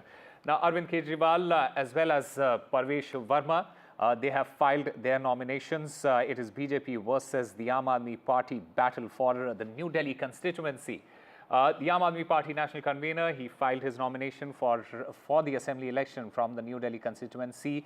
Meanwhile, his opponent and BJP's Parvesh Verma, he has also, in fact, filed his nomination papers ahead of the polls. Remember, the capital is all set to go to polls on the 5th of February, and the results will be announced on February the 8th. This fight, in fact, is particularly interesting, the fight for the New Delhi constituency with Kejriwal and Parvesh Verma going head-to-head. The Congress has also fielded Sandeep Dikshit from this constituency. Let's listen in to some of the reactions. अभी हम श्री वाल्मीकि मंदिर से आए, वहाँ पे वाल्मीकि महाराज का आशीर्वाद लेके अब हम हनुमान मंदिर में आए हैं, हनुमान जी का आशीर्वाद लिया है। अब यहाँ से पार्टी दफ्तर जाएंगे और वहाँ से हम लोग नामांकन करने के लिए सब लोग मिलके जाएंगे। आइए आप सब लोग देखिए, जाको राखे साइयां मार सके ना कोई, भगवान मेरे साथ है। जब तक जितनी लाइफ लाइन है तब तक जिंदा रहेंगे, जिस दिन लाइफलाइन खत्म हो जाएगी उस दिन ऊपर वाला उठा लेगा। हाँ, आज मेरी पत्नी है, मेरा बेटा है, मेरी बेटी है, मेरी बहन है, सब लोग साथ गए जा रहे हैं। Thank you. All right, the former Chief Minister of Delhi, Arvind Kejriwal, there speaking to the media after filing his nominations. It is a three-way battle for Delhi, New Delhi constituency. Arvind Kejriwal of the Aam Aadmi Party going up against BJP's Parvesh Verma, as well as Congress's Sandeep Dikshit. It is a big day in Delhi politics. Aam Aadmi Party chief Arvind Kejriwal, he has filed his nomination papers from that New Delhi constituencies, while BJP's Parvesh Verma has also filed his nominations. The battle for Delhi, it is heating up with the BJP in particular aiming to end its 27-year wait and its absence from the city's government. The Aam Aadmi Party, on the other hand, it is confident of securing a third consecutive term. All right, my colleague Tanushka Datta joins us to get us more on the recent developments. Tanushka, the Aam Aadmi Party chief Arvind Kejriwal, he has filed his nomination papers. Just get us a sense of what transpired today during his nomination, filing of his nomination, and also the key priorities for Arvind Kejriwal at the moment.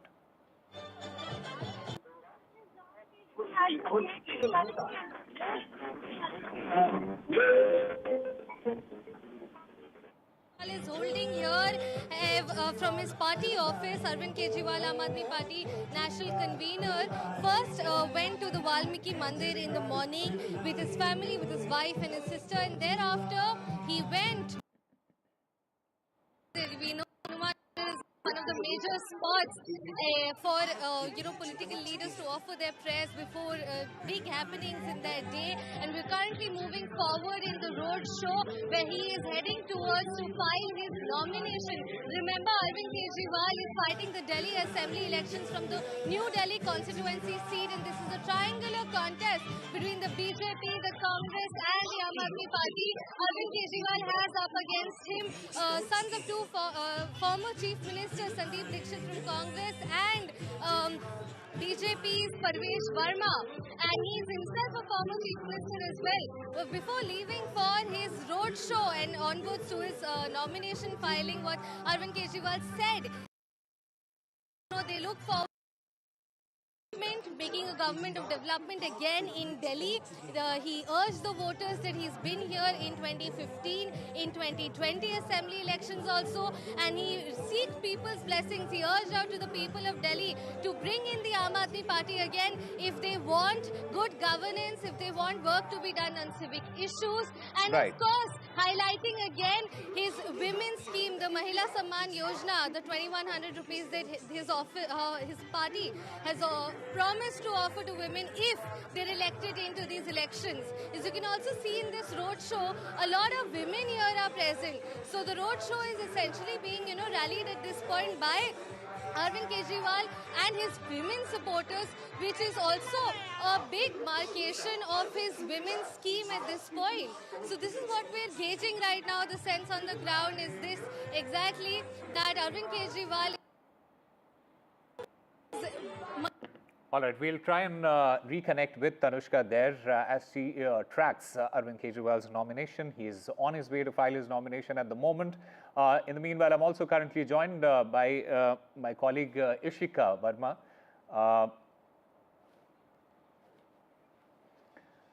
Ishika, Parvesh Verma, he has already filed his nomination for the crucial elections that are going to take place in just a couple of days from now. This is very significant because the BJP, it is aiming to end its 27-year absence from the city's government.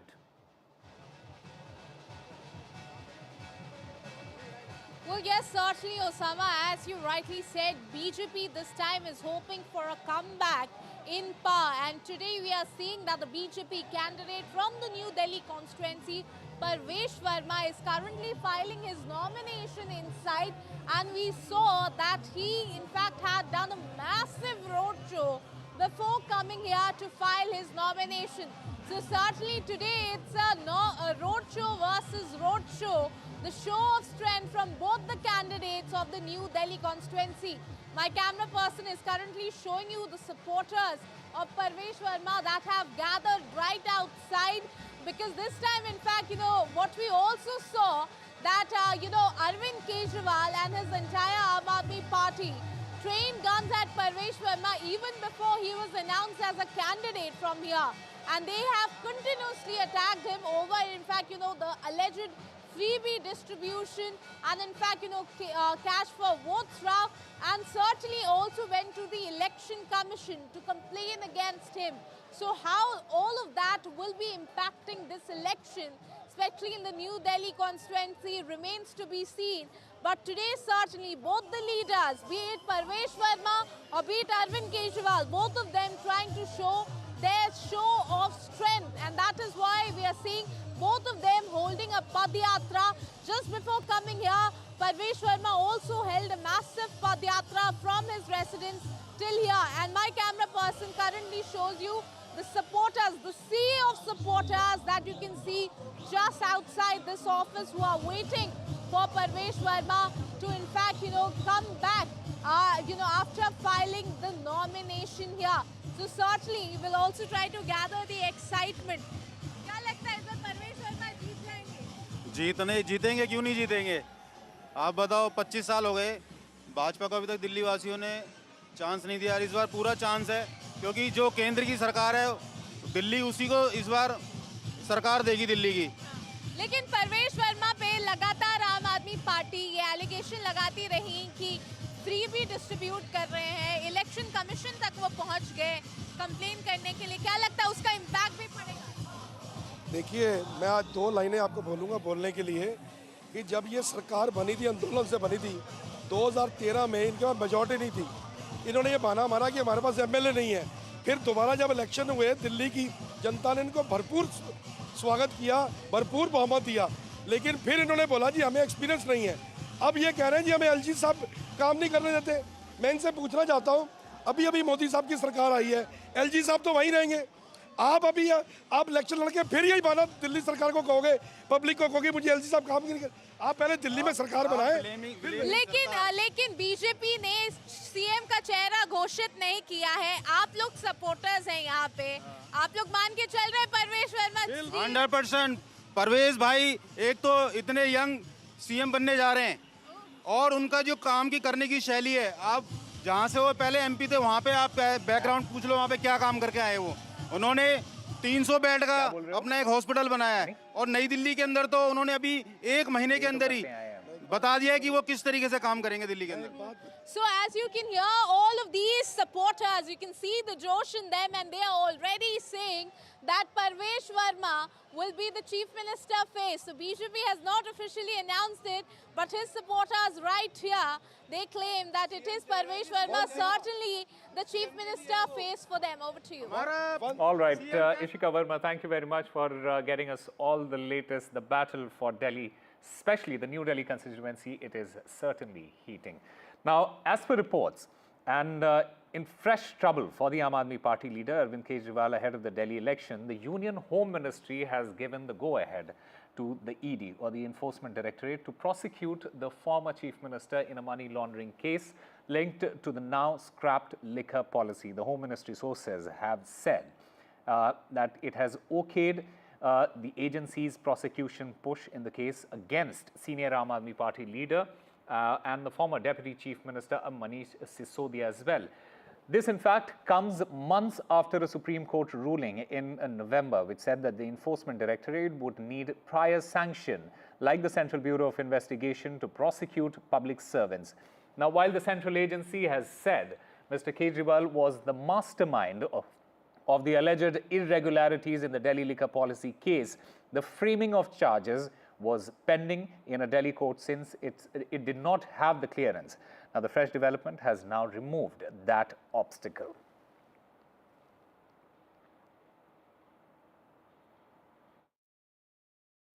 देखिए, अरविंद केजरीवाल चुनाव हार रहे हैं। ना केवल नई दिल्ली विधानसभा में उनकी जमानत जब्त हो रही है, बल्कि पूरे दिल्ली में चुनाव हार रहे हैं। भारतीय जनता पार्टी की सरकार 8 तारीख को बन रही है। हम सभी जानते हैं कि अरविंद केजरीवाल ने कितना बड़ा पाप किया था। जब देश में सारी दुनिया में कोविड चल रहा था, लोग मर रहे थे, उस समय वो शराब पॉलिसी बना रहे थे। इनके जो समय मंत्री, विधायक, एमपी जो भी थे, राघव चड्ढा, वो कहते थे कि कोविड आया तो आया, हम क्या करें, हमें तो शराब पॉलिसी बनानी थी। जब लोग दवाई मांग रहे थे, घर मांग रहे थे, तब वो अपना शीश महल बना रहे थे। तो बड़ा दुख की बात है, शर्म की बात है कि एक आदमी जिसको दिल्ली के लोगों ने 3 बार जिताया, वो अपना शीश महल बनाने में लग गया, मगर उसने दिल्ली के लोगों को दवाई नहीं दी और हजारों लोग मर गए दिल्ली में। बहुत बहुत सर, आज ही आपका नामांकन है। आज ही गृह मंत्रालय ने ईडी के आपके निजी खिलाफ जांच के लिए उसको सैंक्शन दे दिया है। वो उस तरह से चुनाव लड़ रहे हैं, हम इस तरह से चुनाव लड़ रहे हैं।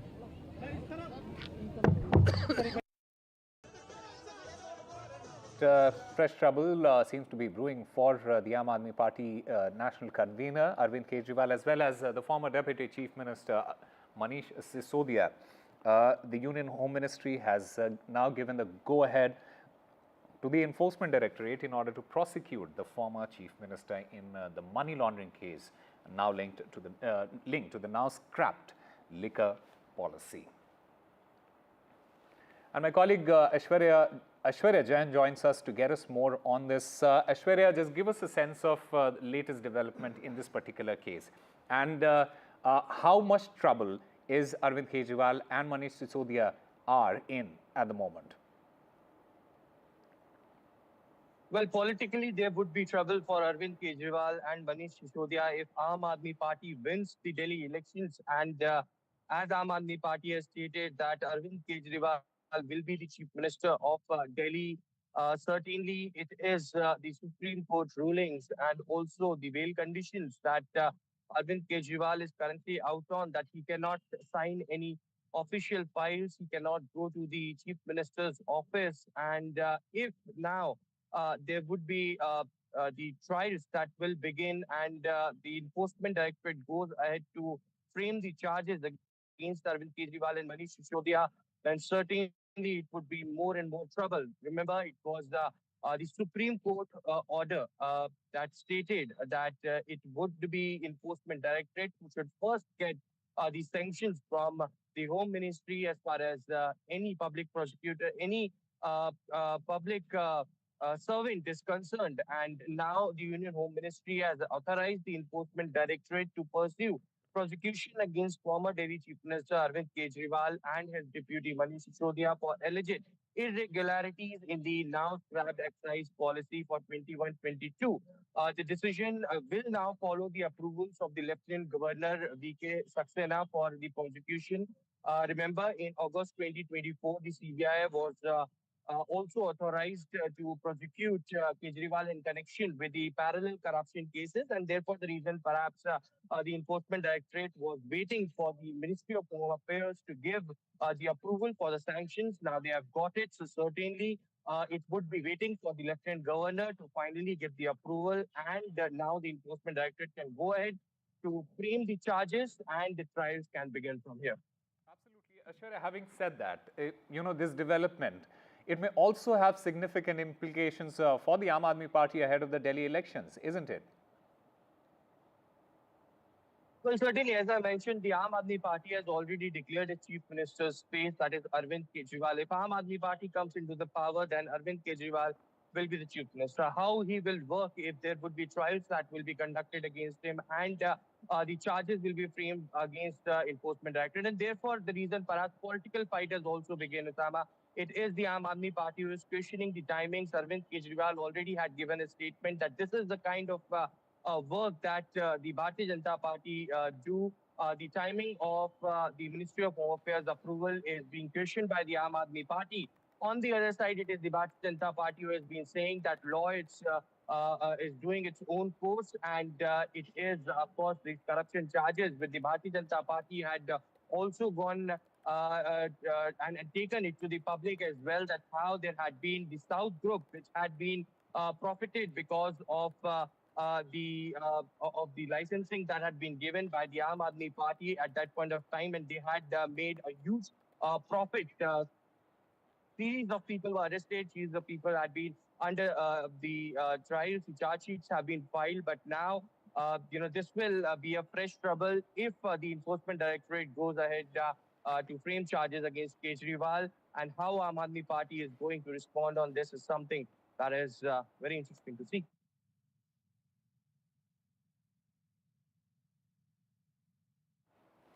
All right, Aishwarya Jain, thank you very much for getting us all the latest as far as this new development is concerned. The ED has now got the permission and this is trouble for the Aam Aadmi Party as well. Now on to our special story, the key battle in West Delhi seat. The Aam Aadmi Party is up against BJP in a face-off in Rajouri Garden seat, and the intense Aam Aadmi Party versus BJP battle is taking place in the heart of West Delhi. Take a look at this report.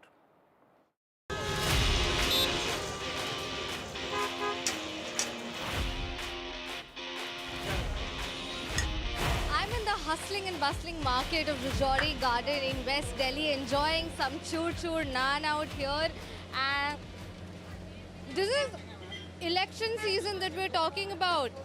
And this main market in Rajouri Garden is a place where you can shop till you drop and also enjoy lip-smacking food while at it. The Rajouri Garden constituency holds of strategic importance for both the parties, Aam Aadmi Party as well as the BJP. This seat out here is a mix of rural and urban voters from different economic backgrounds. We are here to understand the pulse of the people. Let's get going. Part of the West Delhi parliamentary constituency, Rajouri Garden is famous for its garment shops and street food. It is also infamous for its narrow gullies and garbage-ridden roads.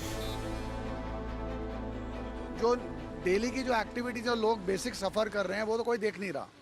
Pollution, no one is seeing after pollution. Pollution वैसे का वैसे ही है. बारिश आ जाएगी, again there will be water logging. जो नया आएगा हम उससे पूछाते हैं आप हमारे लिए क्या करोगे। आप ये मत बताओ कि आप दूसरी पार्टी क्या कर रही है, आप ये बताओ आप पे एजेंडा क्या है हमारे लिए। डर्टी पॉलिटिक्स जो चल रही है ना, उसमें वो सारा छिप जाता है।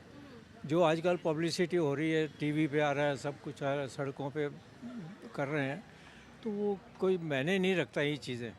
दूसरा, सफाई दिल्ली में बिल्कुल भी थर्ड क्लास से भी नीचे है।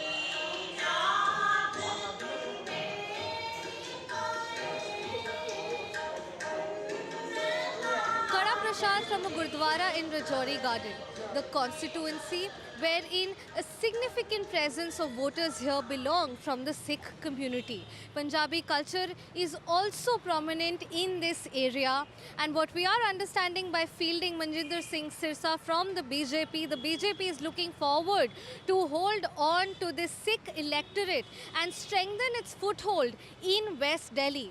In the previous assembly election here, the candidate from Aam Aadmi Party won this seat. The question is, will the Aam Aadmi Party retain this seat this time round or not?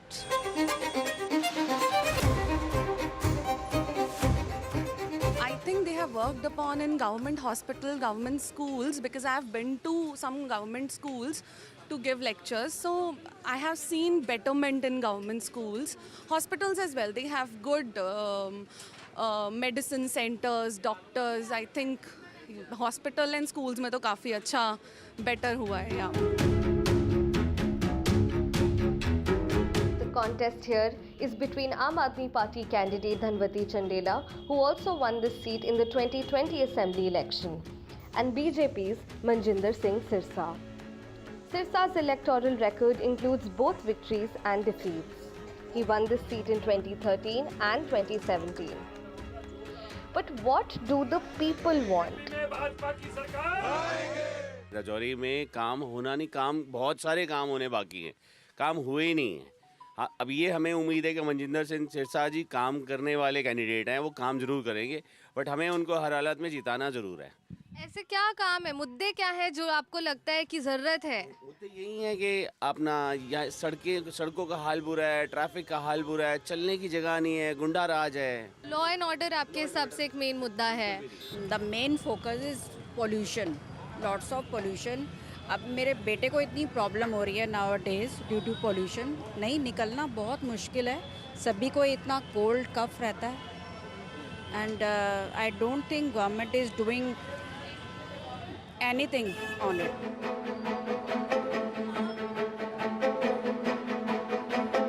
Much like the diverse hotspots, the people here also have diverse concerns. From poor road infrastructure to a cry for sanitation and civic issues, women's safety and law and order remain top concerns of the people in Rajouri Garden. The people here don't ask for petty politics. All they ask for is good work and for words or promises to translate into action. With camera person Sanjay Kaushik, this is Tanushka Datta for NDTV.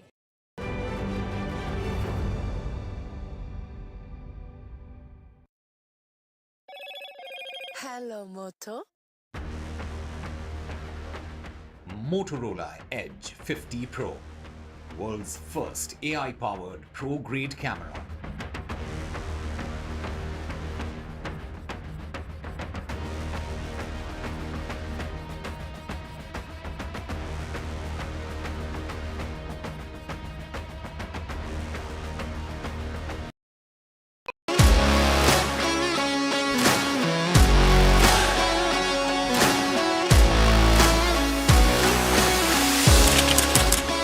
We are able to maintain the democratic fabric and the democratic system.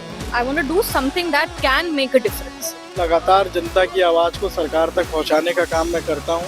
I was a student up until very recently. I really want to work and do something for my people because they have given me this opportunity. They have elected me. सोचा नहीं था कि राज्यसभा सांसद बनूंगी।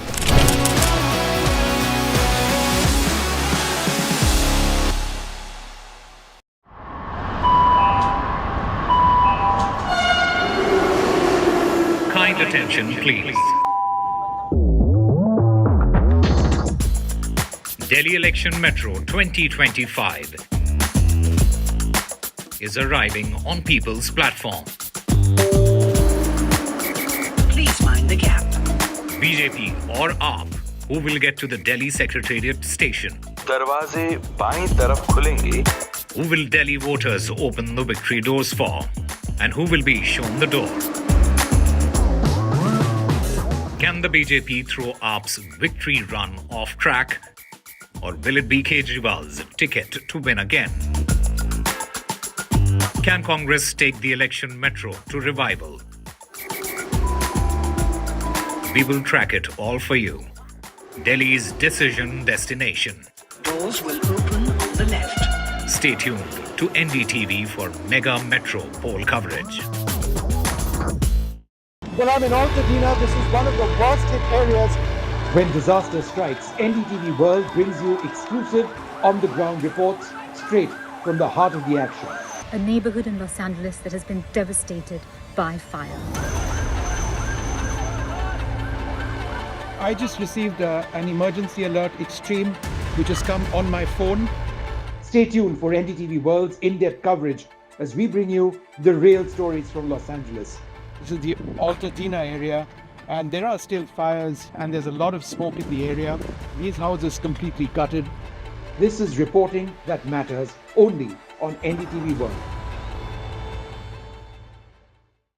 I've been reporting on all issues, big and small, from Andhra Pradesh, Telangana, rest of South India, bringing you all the action, all that you need to know, all that you want to know. The energy of Maximum City is infectious. I bring in that energy in our news coverage from financial capital Mumbai. Covering from the southernmost part of India over the last 23 years, I bring in-depth and 360-degree coverage from the Dravidian heartland. The land of Mishti is also known for its bitter politics. I have seen much water flow under the Howrah Bridge, covering Bengal in all its vivid colors.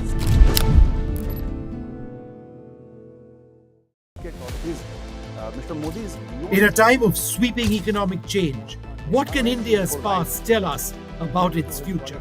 From the watershed moments of 1991 to the challenges of tomorrow. Join Sanjay Pugalia, Editor-in-Chief NDTV, in conversation with past and present Finance Commission chairpersons N.K. Singh and Arvind Panagare. Reforms past.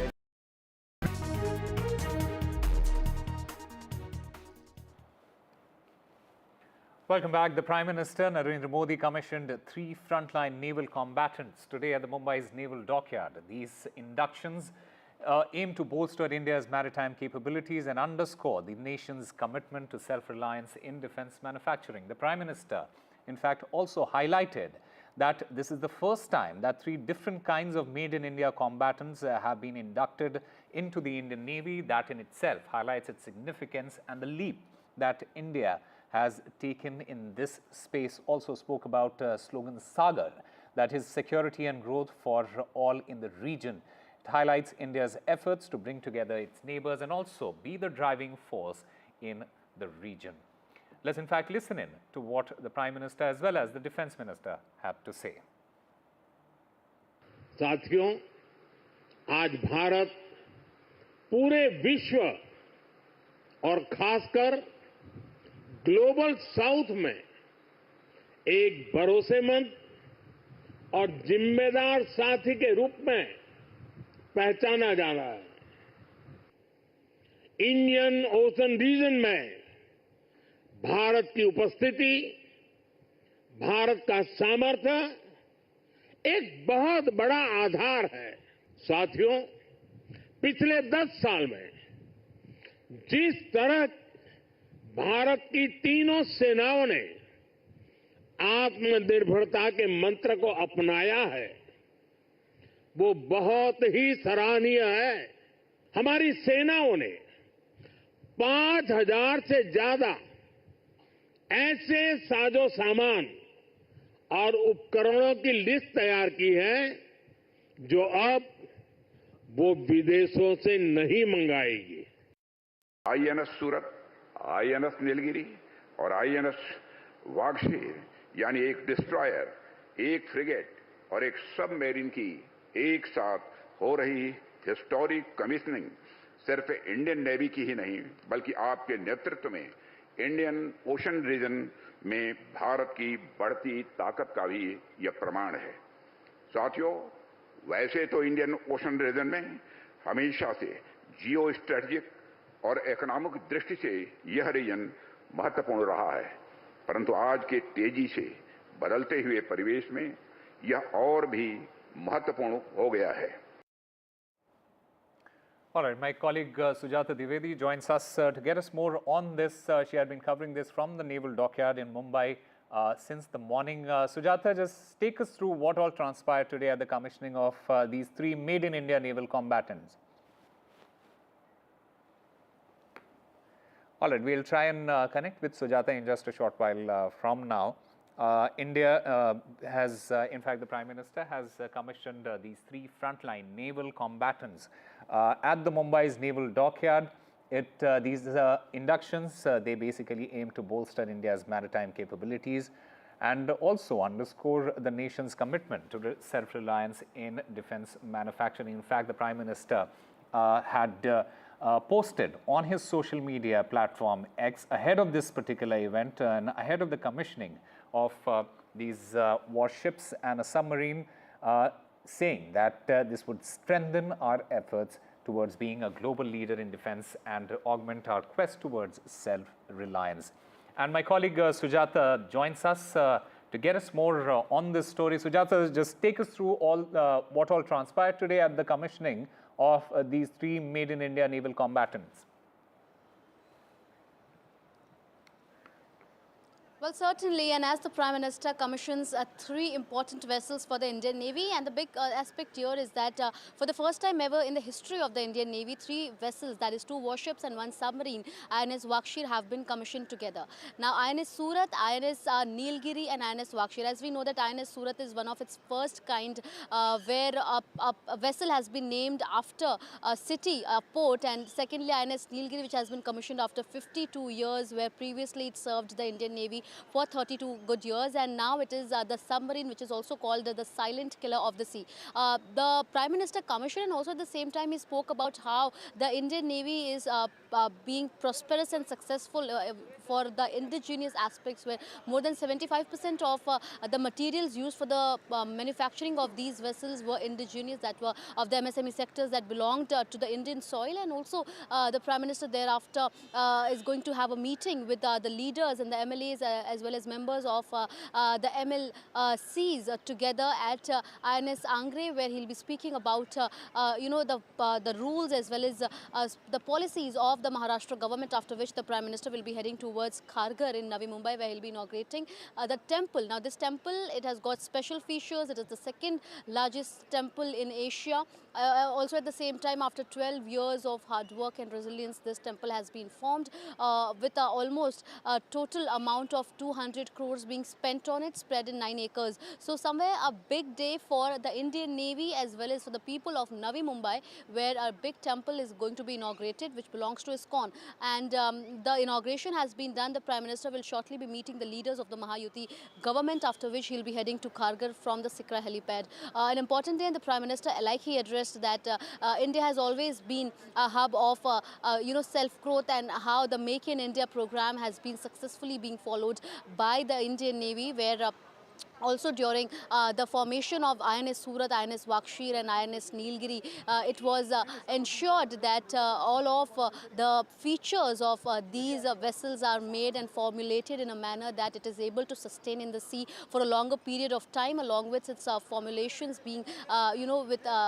considering that of the enemies, and the officials of the Indian Navy have to say that be it INS Surat, INS Wakshir or INS Nilgiri, all 3 have been prepared with special features that only makes the Indian Navy capable of sustaining in the sea for a longer period. All right, Sujata Dwivedi, thank you very much for getting us all the latest and explaining everything in detail there. Moving on to our other story that we are tracking, the Federal Bank has recently made changes to its fixed deposit interest rates, now offering rates as high as 8% for senior citizens. Now, the highest interest rate is now given on a tenure of 444 days. The highest rate is 7.5% for general citizens and 8% for senior citizens. My colleague Sakshi Bajaj has more details. Several banks have increased rates on fixed deposits, many offering new schemes with higher interests, in particular for senior and super senior citizens. Some even offering a special tenure with higher interests.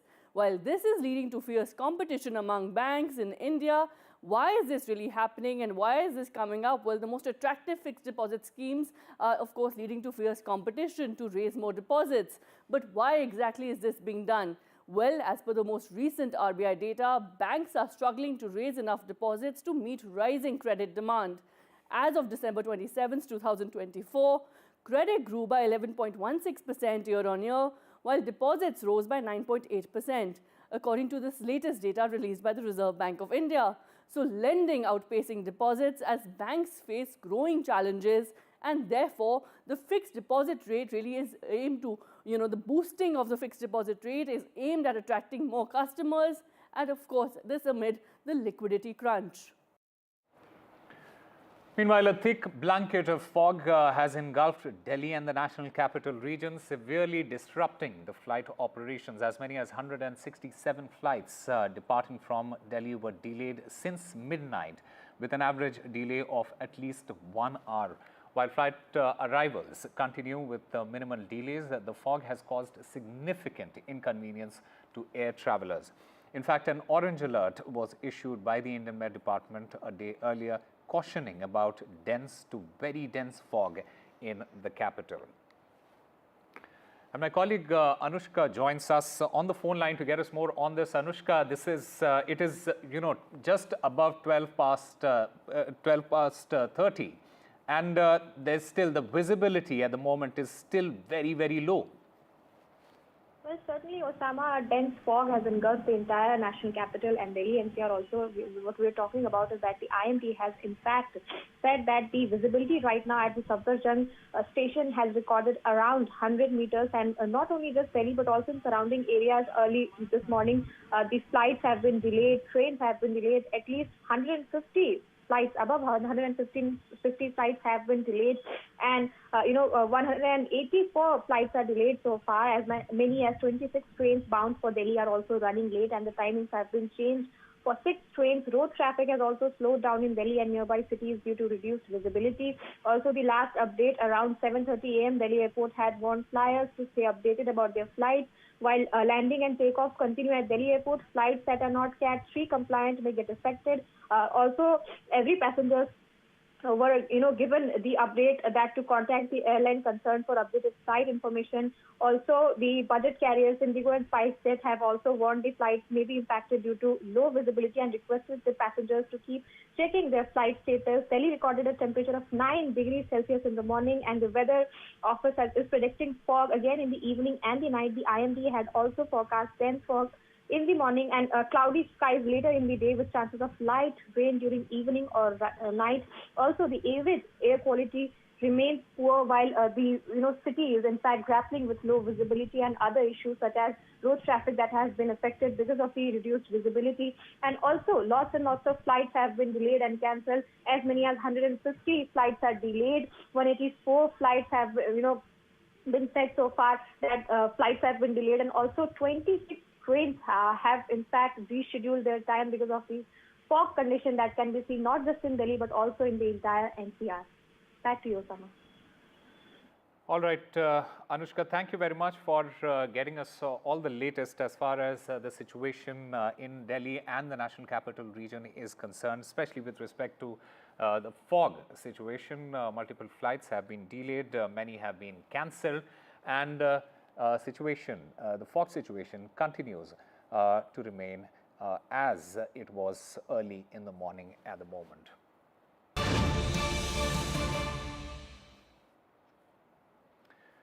All right, breaking news coming in at this time. The Supreme Court has issued a notice to the central government as well as the Election Commission in response to a plea that was filed by the Congress party. This plea has in fact challenged the amendment to the Election Commission Act, which restricts the public from to access the poll material In fact, the centre is set to respond before the 17th of March at the moment. In fact, my colleague Nupur Dogra joins us to get us more on this story. Nupur, what are the key points as far as this notice is concerned? Yes, in fact, the Supreme Court has today agreed to examine the petition filed by Congress leader Jairam Ramesh.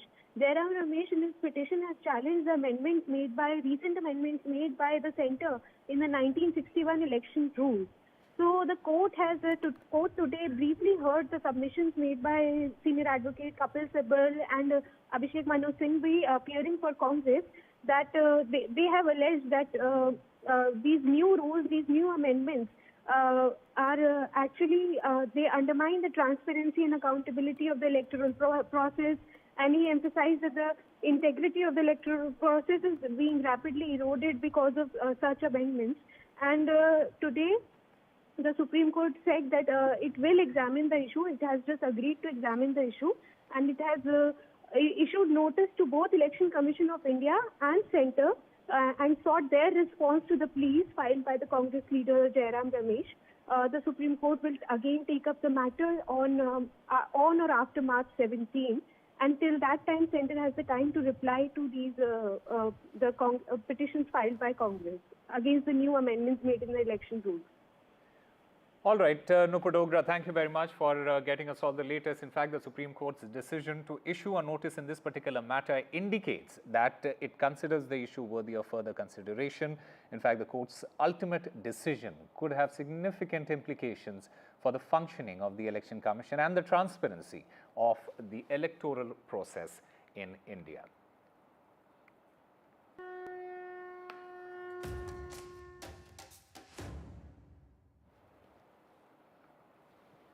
Well, Mahakumbh, the largest gathering of humanity in the world, and on Tuesday, 3.5 crore devotees made it to the first Amrit Snan to take a holy dip. 13 akhadas participated in the Amrit Snan ritual. Akhadas, they were led the holy dip in the Triveni Sangam with Naga sadhus at the forefront. The event, occurring once in 144 years, saw particular participation from across India as well as abroad. The Mahakumbh Mela, which kick-started on the 13th of January, will conclude on February 26th. The next key dates for holy bathing are the 29th of January, the 3rd of February, the 12th of February, and the 26th of February. And modern technologies and AI tools are being used for crowd and traffic management with underwater monitoring and firefighting efforts also there.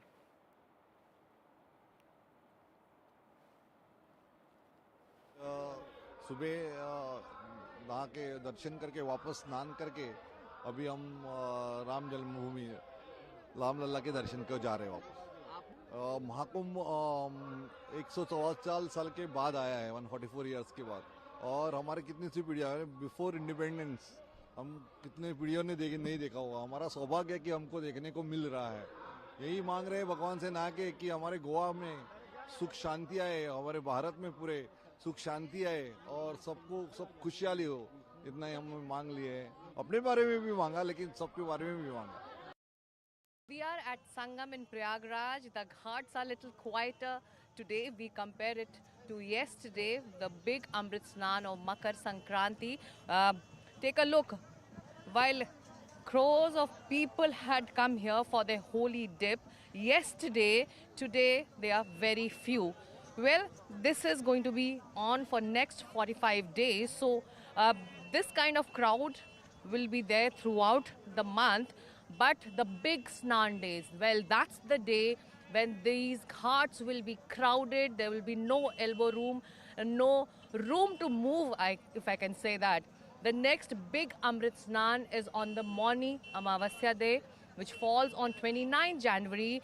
And the administration is expecting much more, many more people than Makar Sankranti Snan, which happened yesterday. Yesterday, according to government and administration, the data says around 3.50 crore of people came here for their holy bath. Well, that's the figure.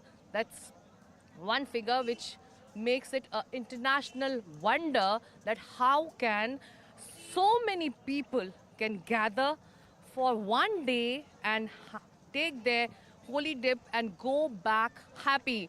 So today is the day for a quieter Sangam Ghat, but the next big Snan, which falls on 29 January, that's the day we are expecting crowd to be triple of the Makar Sankranti day. So that's that from here, but the belief, the faith continues. The seers and saints are on the other end of this river. You can see the pilgrims walking over from the akharas to take their holy dip, because the Sangam Ghat is this side, while the akharas and the saints and the sadhus are there.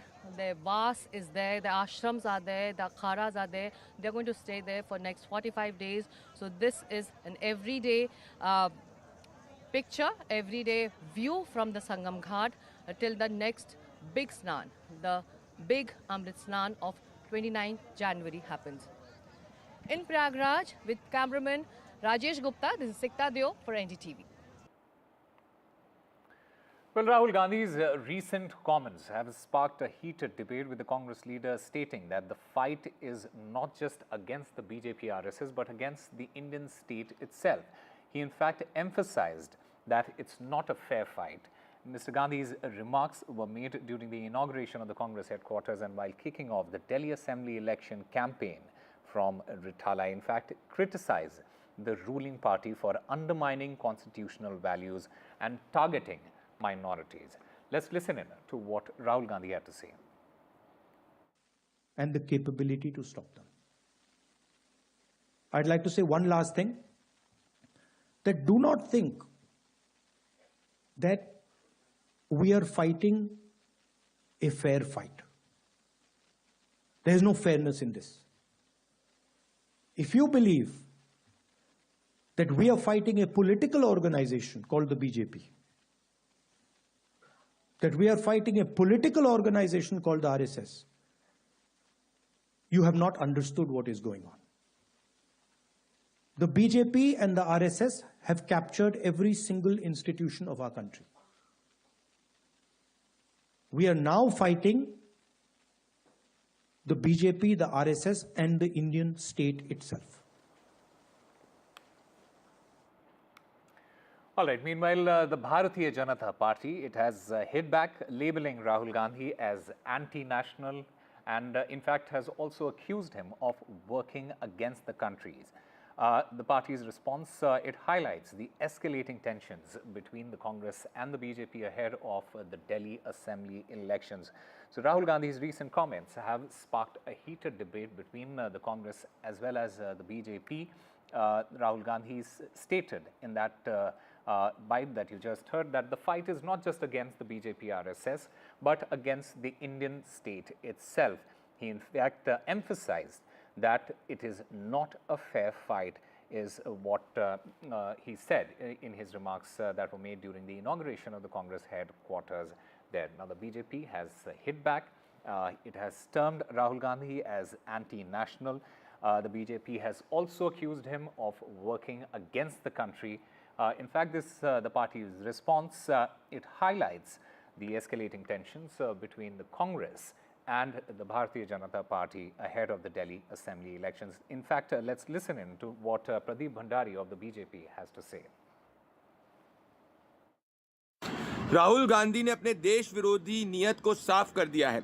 Rahul Gandhi ने ये कहा है कि वो सिर्फ और सिर्फ Indian state से लड़ाई कर रहे हैं। अब ये देश के सामने साबित हो चुका है कि जितनी भी देश विरोधी ताकतें हैं जो भारत और इंडियन स्टेट को नुकसान पहुंचाना चाहती है, हमारी संप्रभुता और अखंडता को खत्म करना चाहती है, उनके रिमोट कंट्रोल पर राहुल गांधी काम कर रहे हैं। इसीलिए राहुल गांधी हमेशा से देश विरोधी ताकतों के साथ खड़े होते हुए दिखते हैं, भले वो एंटी नेशनल नारे हो गए, भले वो सनातन को चूर चूर करने वाले लोग की नियत हो गई, या ऐसे लोग हो गए जैसे जॉर्ज सोरोस जो भारत के लोकतंत्र को खत्म करना चाहते हैं। राहुल गांधी ने अपने एंटी नेशनल प्रवृत्ति को साफ कर। And my colleague Sunil Prabhu joins us to get us more on this. Sunil, can you clarify Rahul Gandhi's statements about the fighting the Indian state itself, and what exactly did he mean by that? Well, for those who have listened to Rahul Gandhi and who have heard it, this is not the first time. This is many times that he said the same thing, that it's not a fair fight, that every institution has been captured, and it's not a fair fight to fight the BJP and RSS. And to get that perspective, I'm joined by Shakil, who's the CLP leader of Bihar, and Bihar goes to the polls this year after Delhi. What is Rahul Gandhi saying something new, or he's been saying? एकदम consistent position है राहुल गांधी जी की और Congress party की। पिछले 10-11 साल से ख़ास तौर पर जितने भी इंस्टीट्यूशंस हैं उसको कॉम्प्रोमाइज़ किया गया। मीडियोकर के हाथ में सारे इंस्टीट्यूशंस हैं, और जो मोहन भागवत जी ने बोला है वो बयान तो बहुत ही शर्मनाक है। आप कैसे कह सकते हैं कि देश को आज़ादी 1947 में नहीं मिली? ये क्रक्स ऑफ द मैटर है, और इस पे ये बहुत ही कंडेमनेबल एक्ट है और उनका वक्तव्य है। तो इसलिए इंस्टीट्यूशन आफ्टर इंस्टीट्यूशन जिस तरह से कैप्चर हुए हैं, जिस तरह से मीडियोकर बहाल किए गए हैं, और ये इंस्टीट्यूशन ही डेमोक्रेसी को मजबूत करते हैं। तो डेमोक्रेसी को स्टाइफल करने के लिए इंस्टीट्यूशन के साथ कॉम्प्रोमाइज़ किया गया, और तो अल्टीमेटली हम कहाँ पे पहुँच रहे हैं, हमारी डेमोक्रेसी को कहाँ तक पहुँचाया गया? ये सारी बातें राहुल गांधी जी कंसिस्टेंटली कह रहे हैं, और कांग्रेस के आज के इस इनॉग्रेशन में उन्होंने बहुत ही पुरजोर तरीके से इस बात को कही है। So here you have it from the CLP leader from Bihar, very categorical statement, saying very categorically, Osama, that this is clearly something that is unacceptable. What Rahul Gandhi has been saying consistently. For the RSS chief, as they allege, for making that comment that India didn't gain freedom in 1947, but only at a later stage, is something that they can't accept and is something condemnable. Absolutely. Sunil, can you also elaborate on, we heard the BJP's Pradeep Bhandari there in that particular bite. Can you elaborate on BJP's characterization of Rahul Gandhi as anti-national? And what is the BJP also saying with respect to what Mr. Gandhi had said? Well, that is, something that the BJP has consistently said against Rahul Gandhi, that he's anti-national, that he's got links with George Soros and all those perspectives. How do you respond to that? Look who is saying. ये कौन कह रहा है? ये वो लोग कह रहे हैं जिनका राष्ट्रीय आंदोलन में, आज़ादी के आंदोलन में कोई रोल नहीं रहा, जिन्होंने तिरंगा को नहीं माना, जिन्होंने आरएसएस के हेडक्वार्टर पे 52 साल तक तिरंगा नहीं फहराया, जिन्होंने हर मूवमेंट की मुखालफत की, जिन्होंने 1942 अंग्रेज़ों भारत छोड़ के मुखालफत की, वो ये इल्ज़ाम लगा रहे हैं राष्ट्रवाद का। ये छद्म राष्ट्रवादी हैं, ये सूडो नेशनलिस्ट हैं। इनकी बातों का हमको जवाब नहीं देना है। देश की जनता के सामने चीज़ें बहुत क्लियर हैं और क्लियरर तरीके से आ भी रही हैं। So this is election season, as you can see. Definitely the war of words between both the BJP as well as the Congress will continue. The fight carries on. We'll have to wait and see. Ultimately, it's the people who take a final call on these important issues. Thank you very much for getting us all the details as far as this entire story is concerned. We'll slip into a very short break, but before that, as part of the Uday Foundation's blanket donation drive, 60,000 blankets are needed. So help save these lives in this harsh winters. These blankets can be dropped off at the location that we'll show you on the screen. The address is Uday Foundation, Sarvodaya Enclave, New Delhi, 17.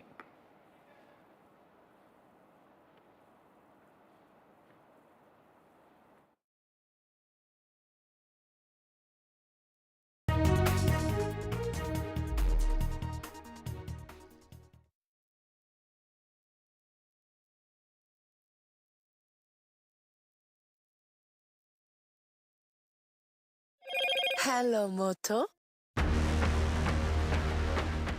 Motorola Edge 50 Pro, world's first AI-powered pro-grade camera.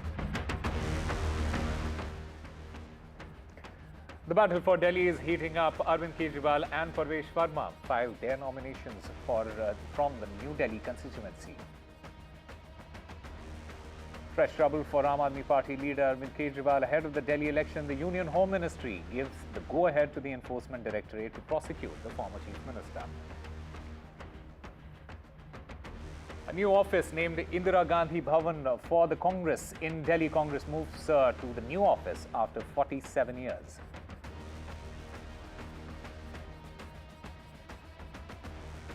Prime Minister Narendra Modi commissions 3 key naval combatants at the Naval Dockyard in Mumbai.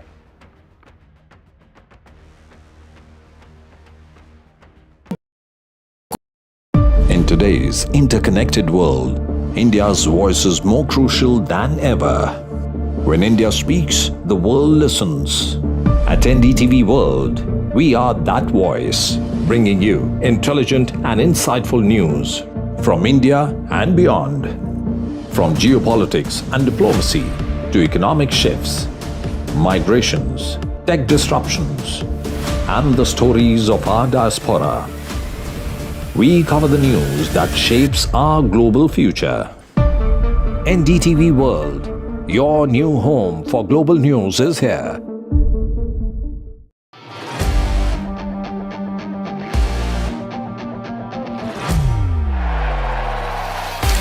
All set for Trump 2.0. Countdown to January 20th. Terror shadow, visa wars. All the twists and turns. Tracking Trump takeover. Every day at 10:30 p.m. only on NDTV 24/7.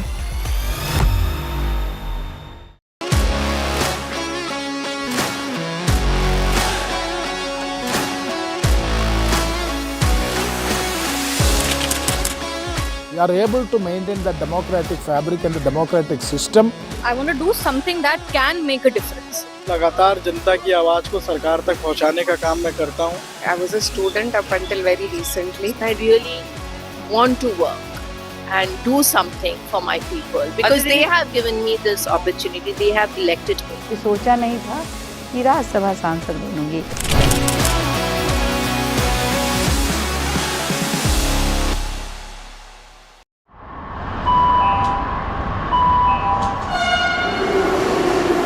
Kind attention, please.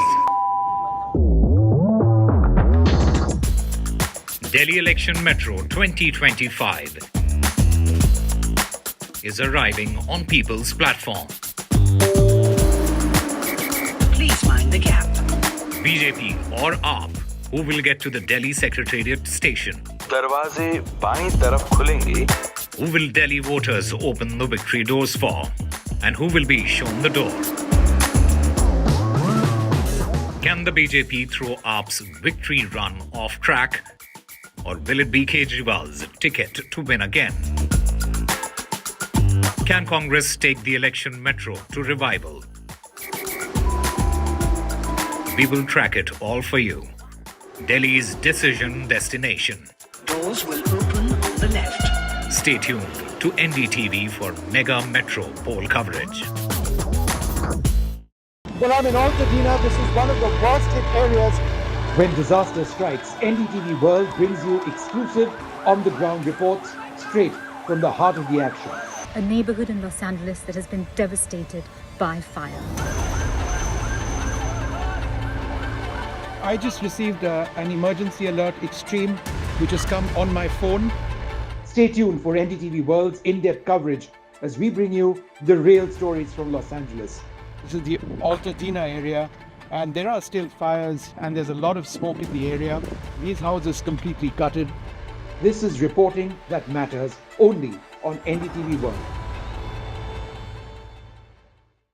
I've been reporting on all issues, big and small, from Andhra Pradesh, Telangana, rest of South India, bringing you all the action, all that you need to know, all that you want to know. The energy of maximum city is infectious. I bring in that energy in our news coverage from financial capital Mumbai. Covering from the southernmost part of India over the last 23 years, I bring in-depth and 360-degree coverage from the Dravidian heartland. The land of Mishti is also known for its bitter politics. I have seen much water flow under the Howrah Bridge, covering Bengal in all its vivid colors.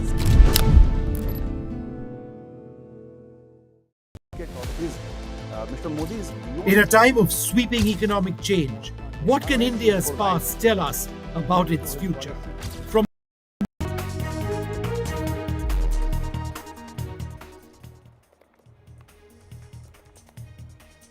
Hello and welcome. You're watching NDTV. NDTV. I'm Aditi Bhardwaj, and let's take a look at the top stories that we are tracking here at this hour.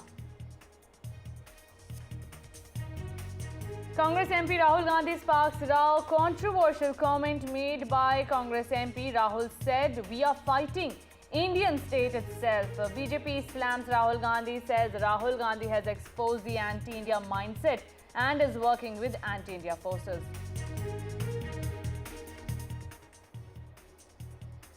And amid the row over election rule amendment, the Congress party had filed a plea on which now Centre has been issued a notice, as well as the Election Commission. The Centre will have to respond to the SC before March 17.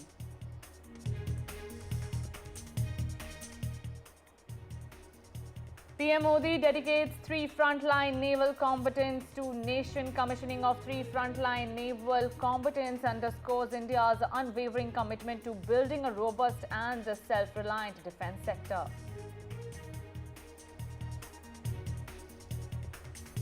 NDTV goes on board INS Surat, INS Nilgiri and INS Wakshir. Watch this exclusive report on NDTV.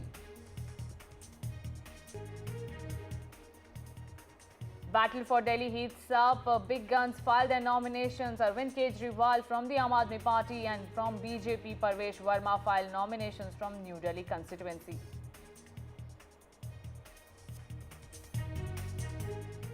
And fog delays over 160 flights in Delhi as dense fog engulfed the regions in Delhi-NCR.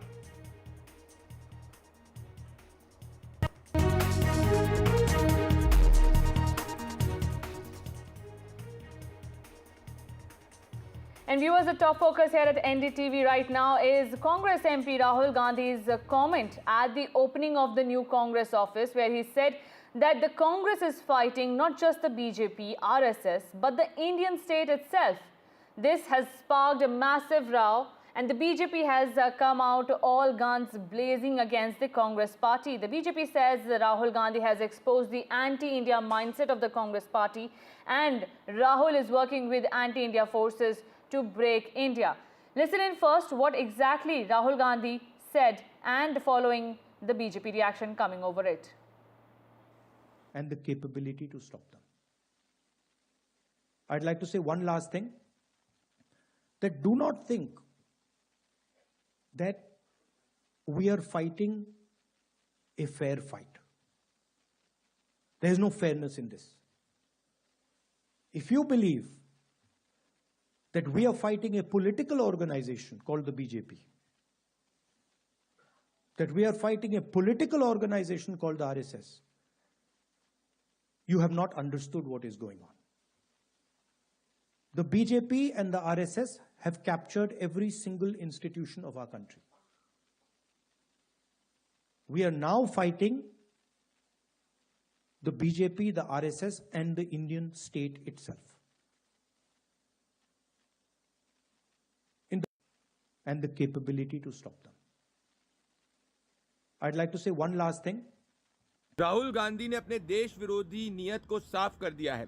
Rahul Gandhi ने ये कहा है कि वो सिर्फ और सिर्फ Indian state से लड़ाई कर रहे हैं। अब ये देश के सामने साबित हो चुका है कि जितनी भी देश विरोधी ताकतें हैं जो भारत और इंडियन स्टेट को नुकसान पहुंचाना चाहती है, हमारी संप्रभुता और अखंडता को खत्म करना चाहती है, उनके रिमोट कंट्रोल पर राहुल गांधी काम कर रहे हैं। इसीलिए राहुल गांधी हमेशा से देश विरोधी ताकतों के साथ खड़े होते हुए दिखते हैं, भले वो एंटी नेशनल नारे हो गए, भले वो सनातन को चूर चूर करने वाले लोग की नियत हो गई, या ऐसे लोग हो गए जैसे जॉर्ज सोरोस जो भारत के लोकतंत्र को खत्म करना चाहते हैं। राहुल गांधी ने अपने एंटी नेशनल प्रवृत्ति को साफ कर दिया है। And for more on this, my colleague Maria Shakil is joining me. Maria, how do you see the comments made by Congress MP Rahul Gandhi? Very controversial, and if you look at the reactions which have come in from the BJP already, the BJP will be talking essentially about that aspect of Rahul Gandhi, where he says that he is fighting the Indian state. So certainly this will be seen as him being seen as, talking about aspects of India which will be divisive in nature. Look, Rahul Gandhi was essentially speaking on the occasion which was to inaugurate the new Congress headquarters in Delhi.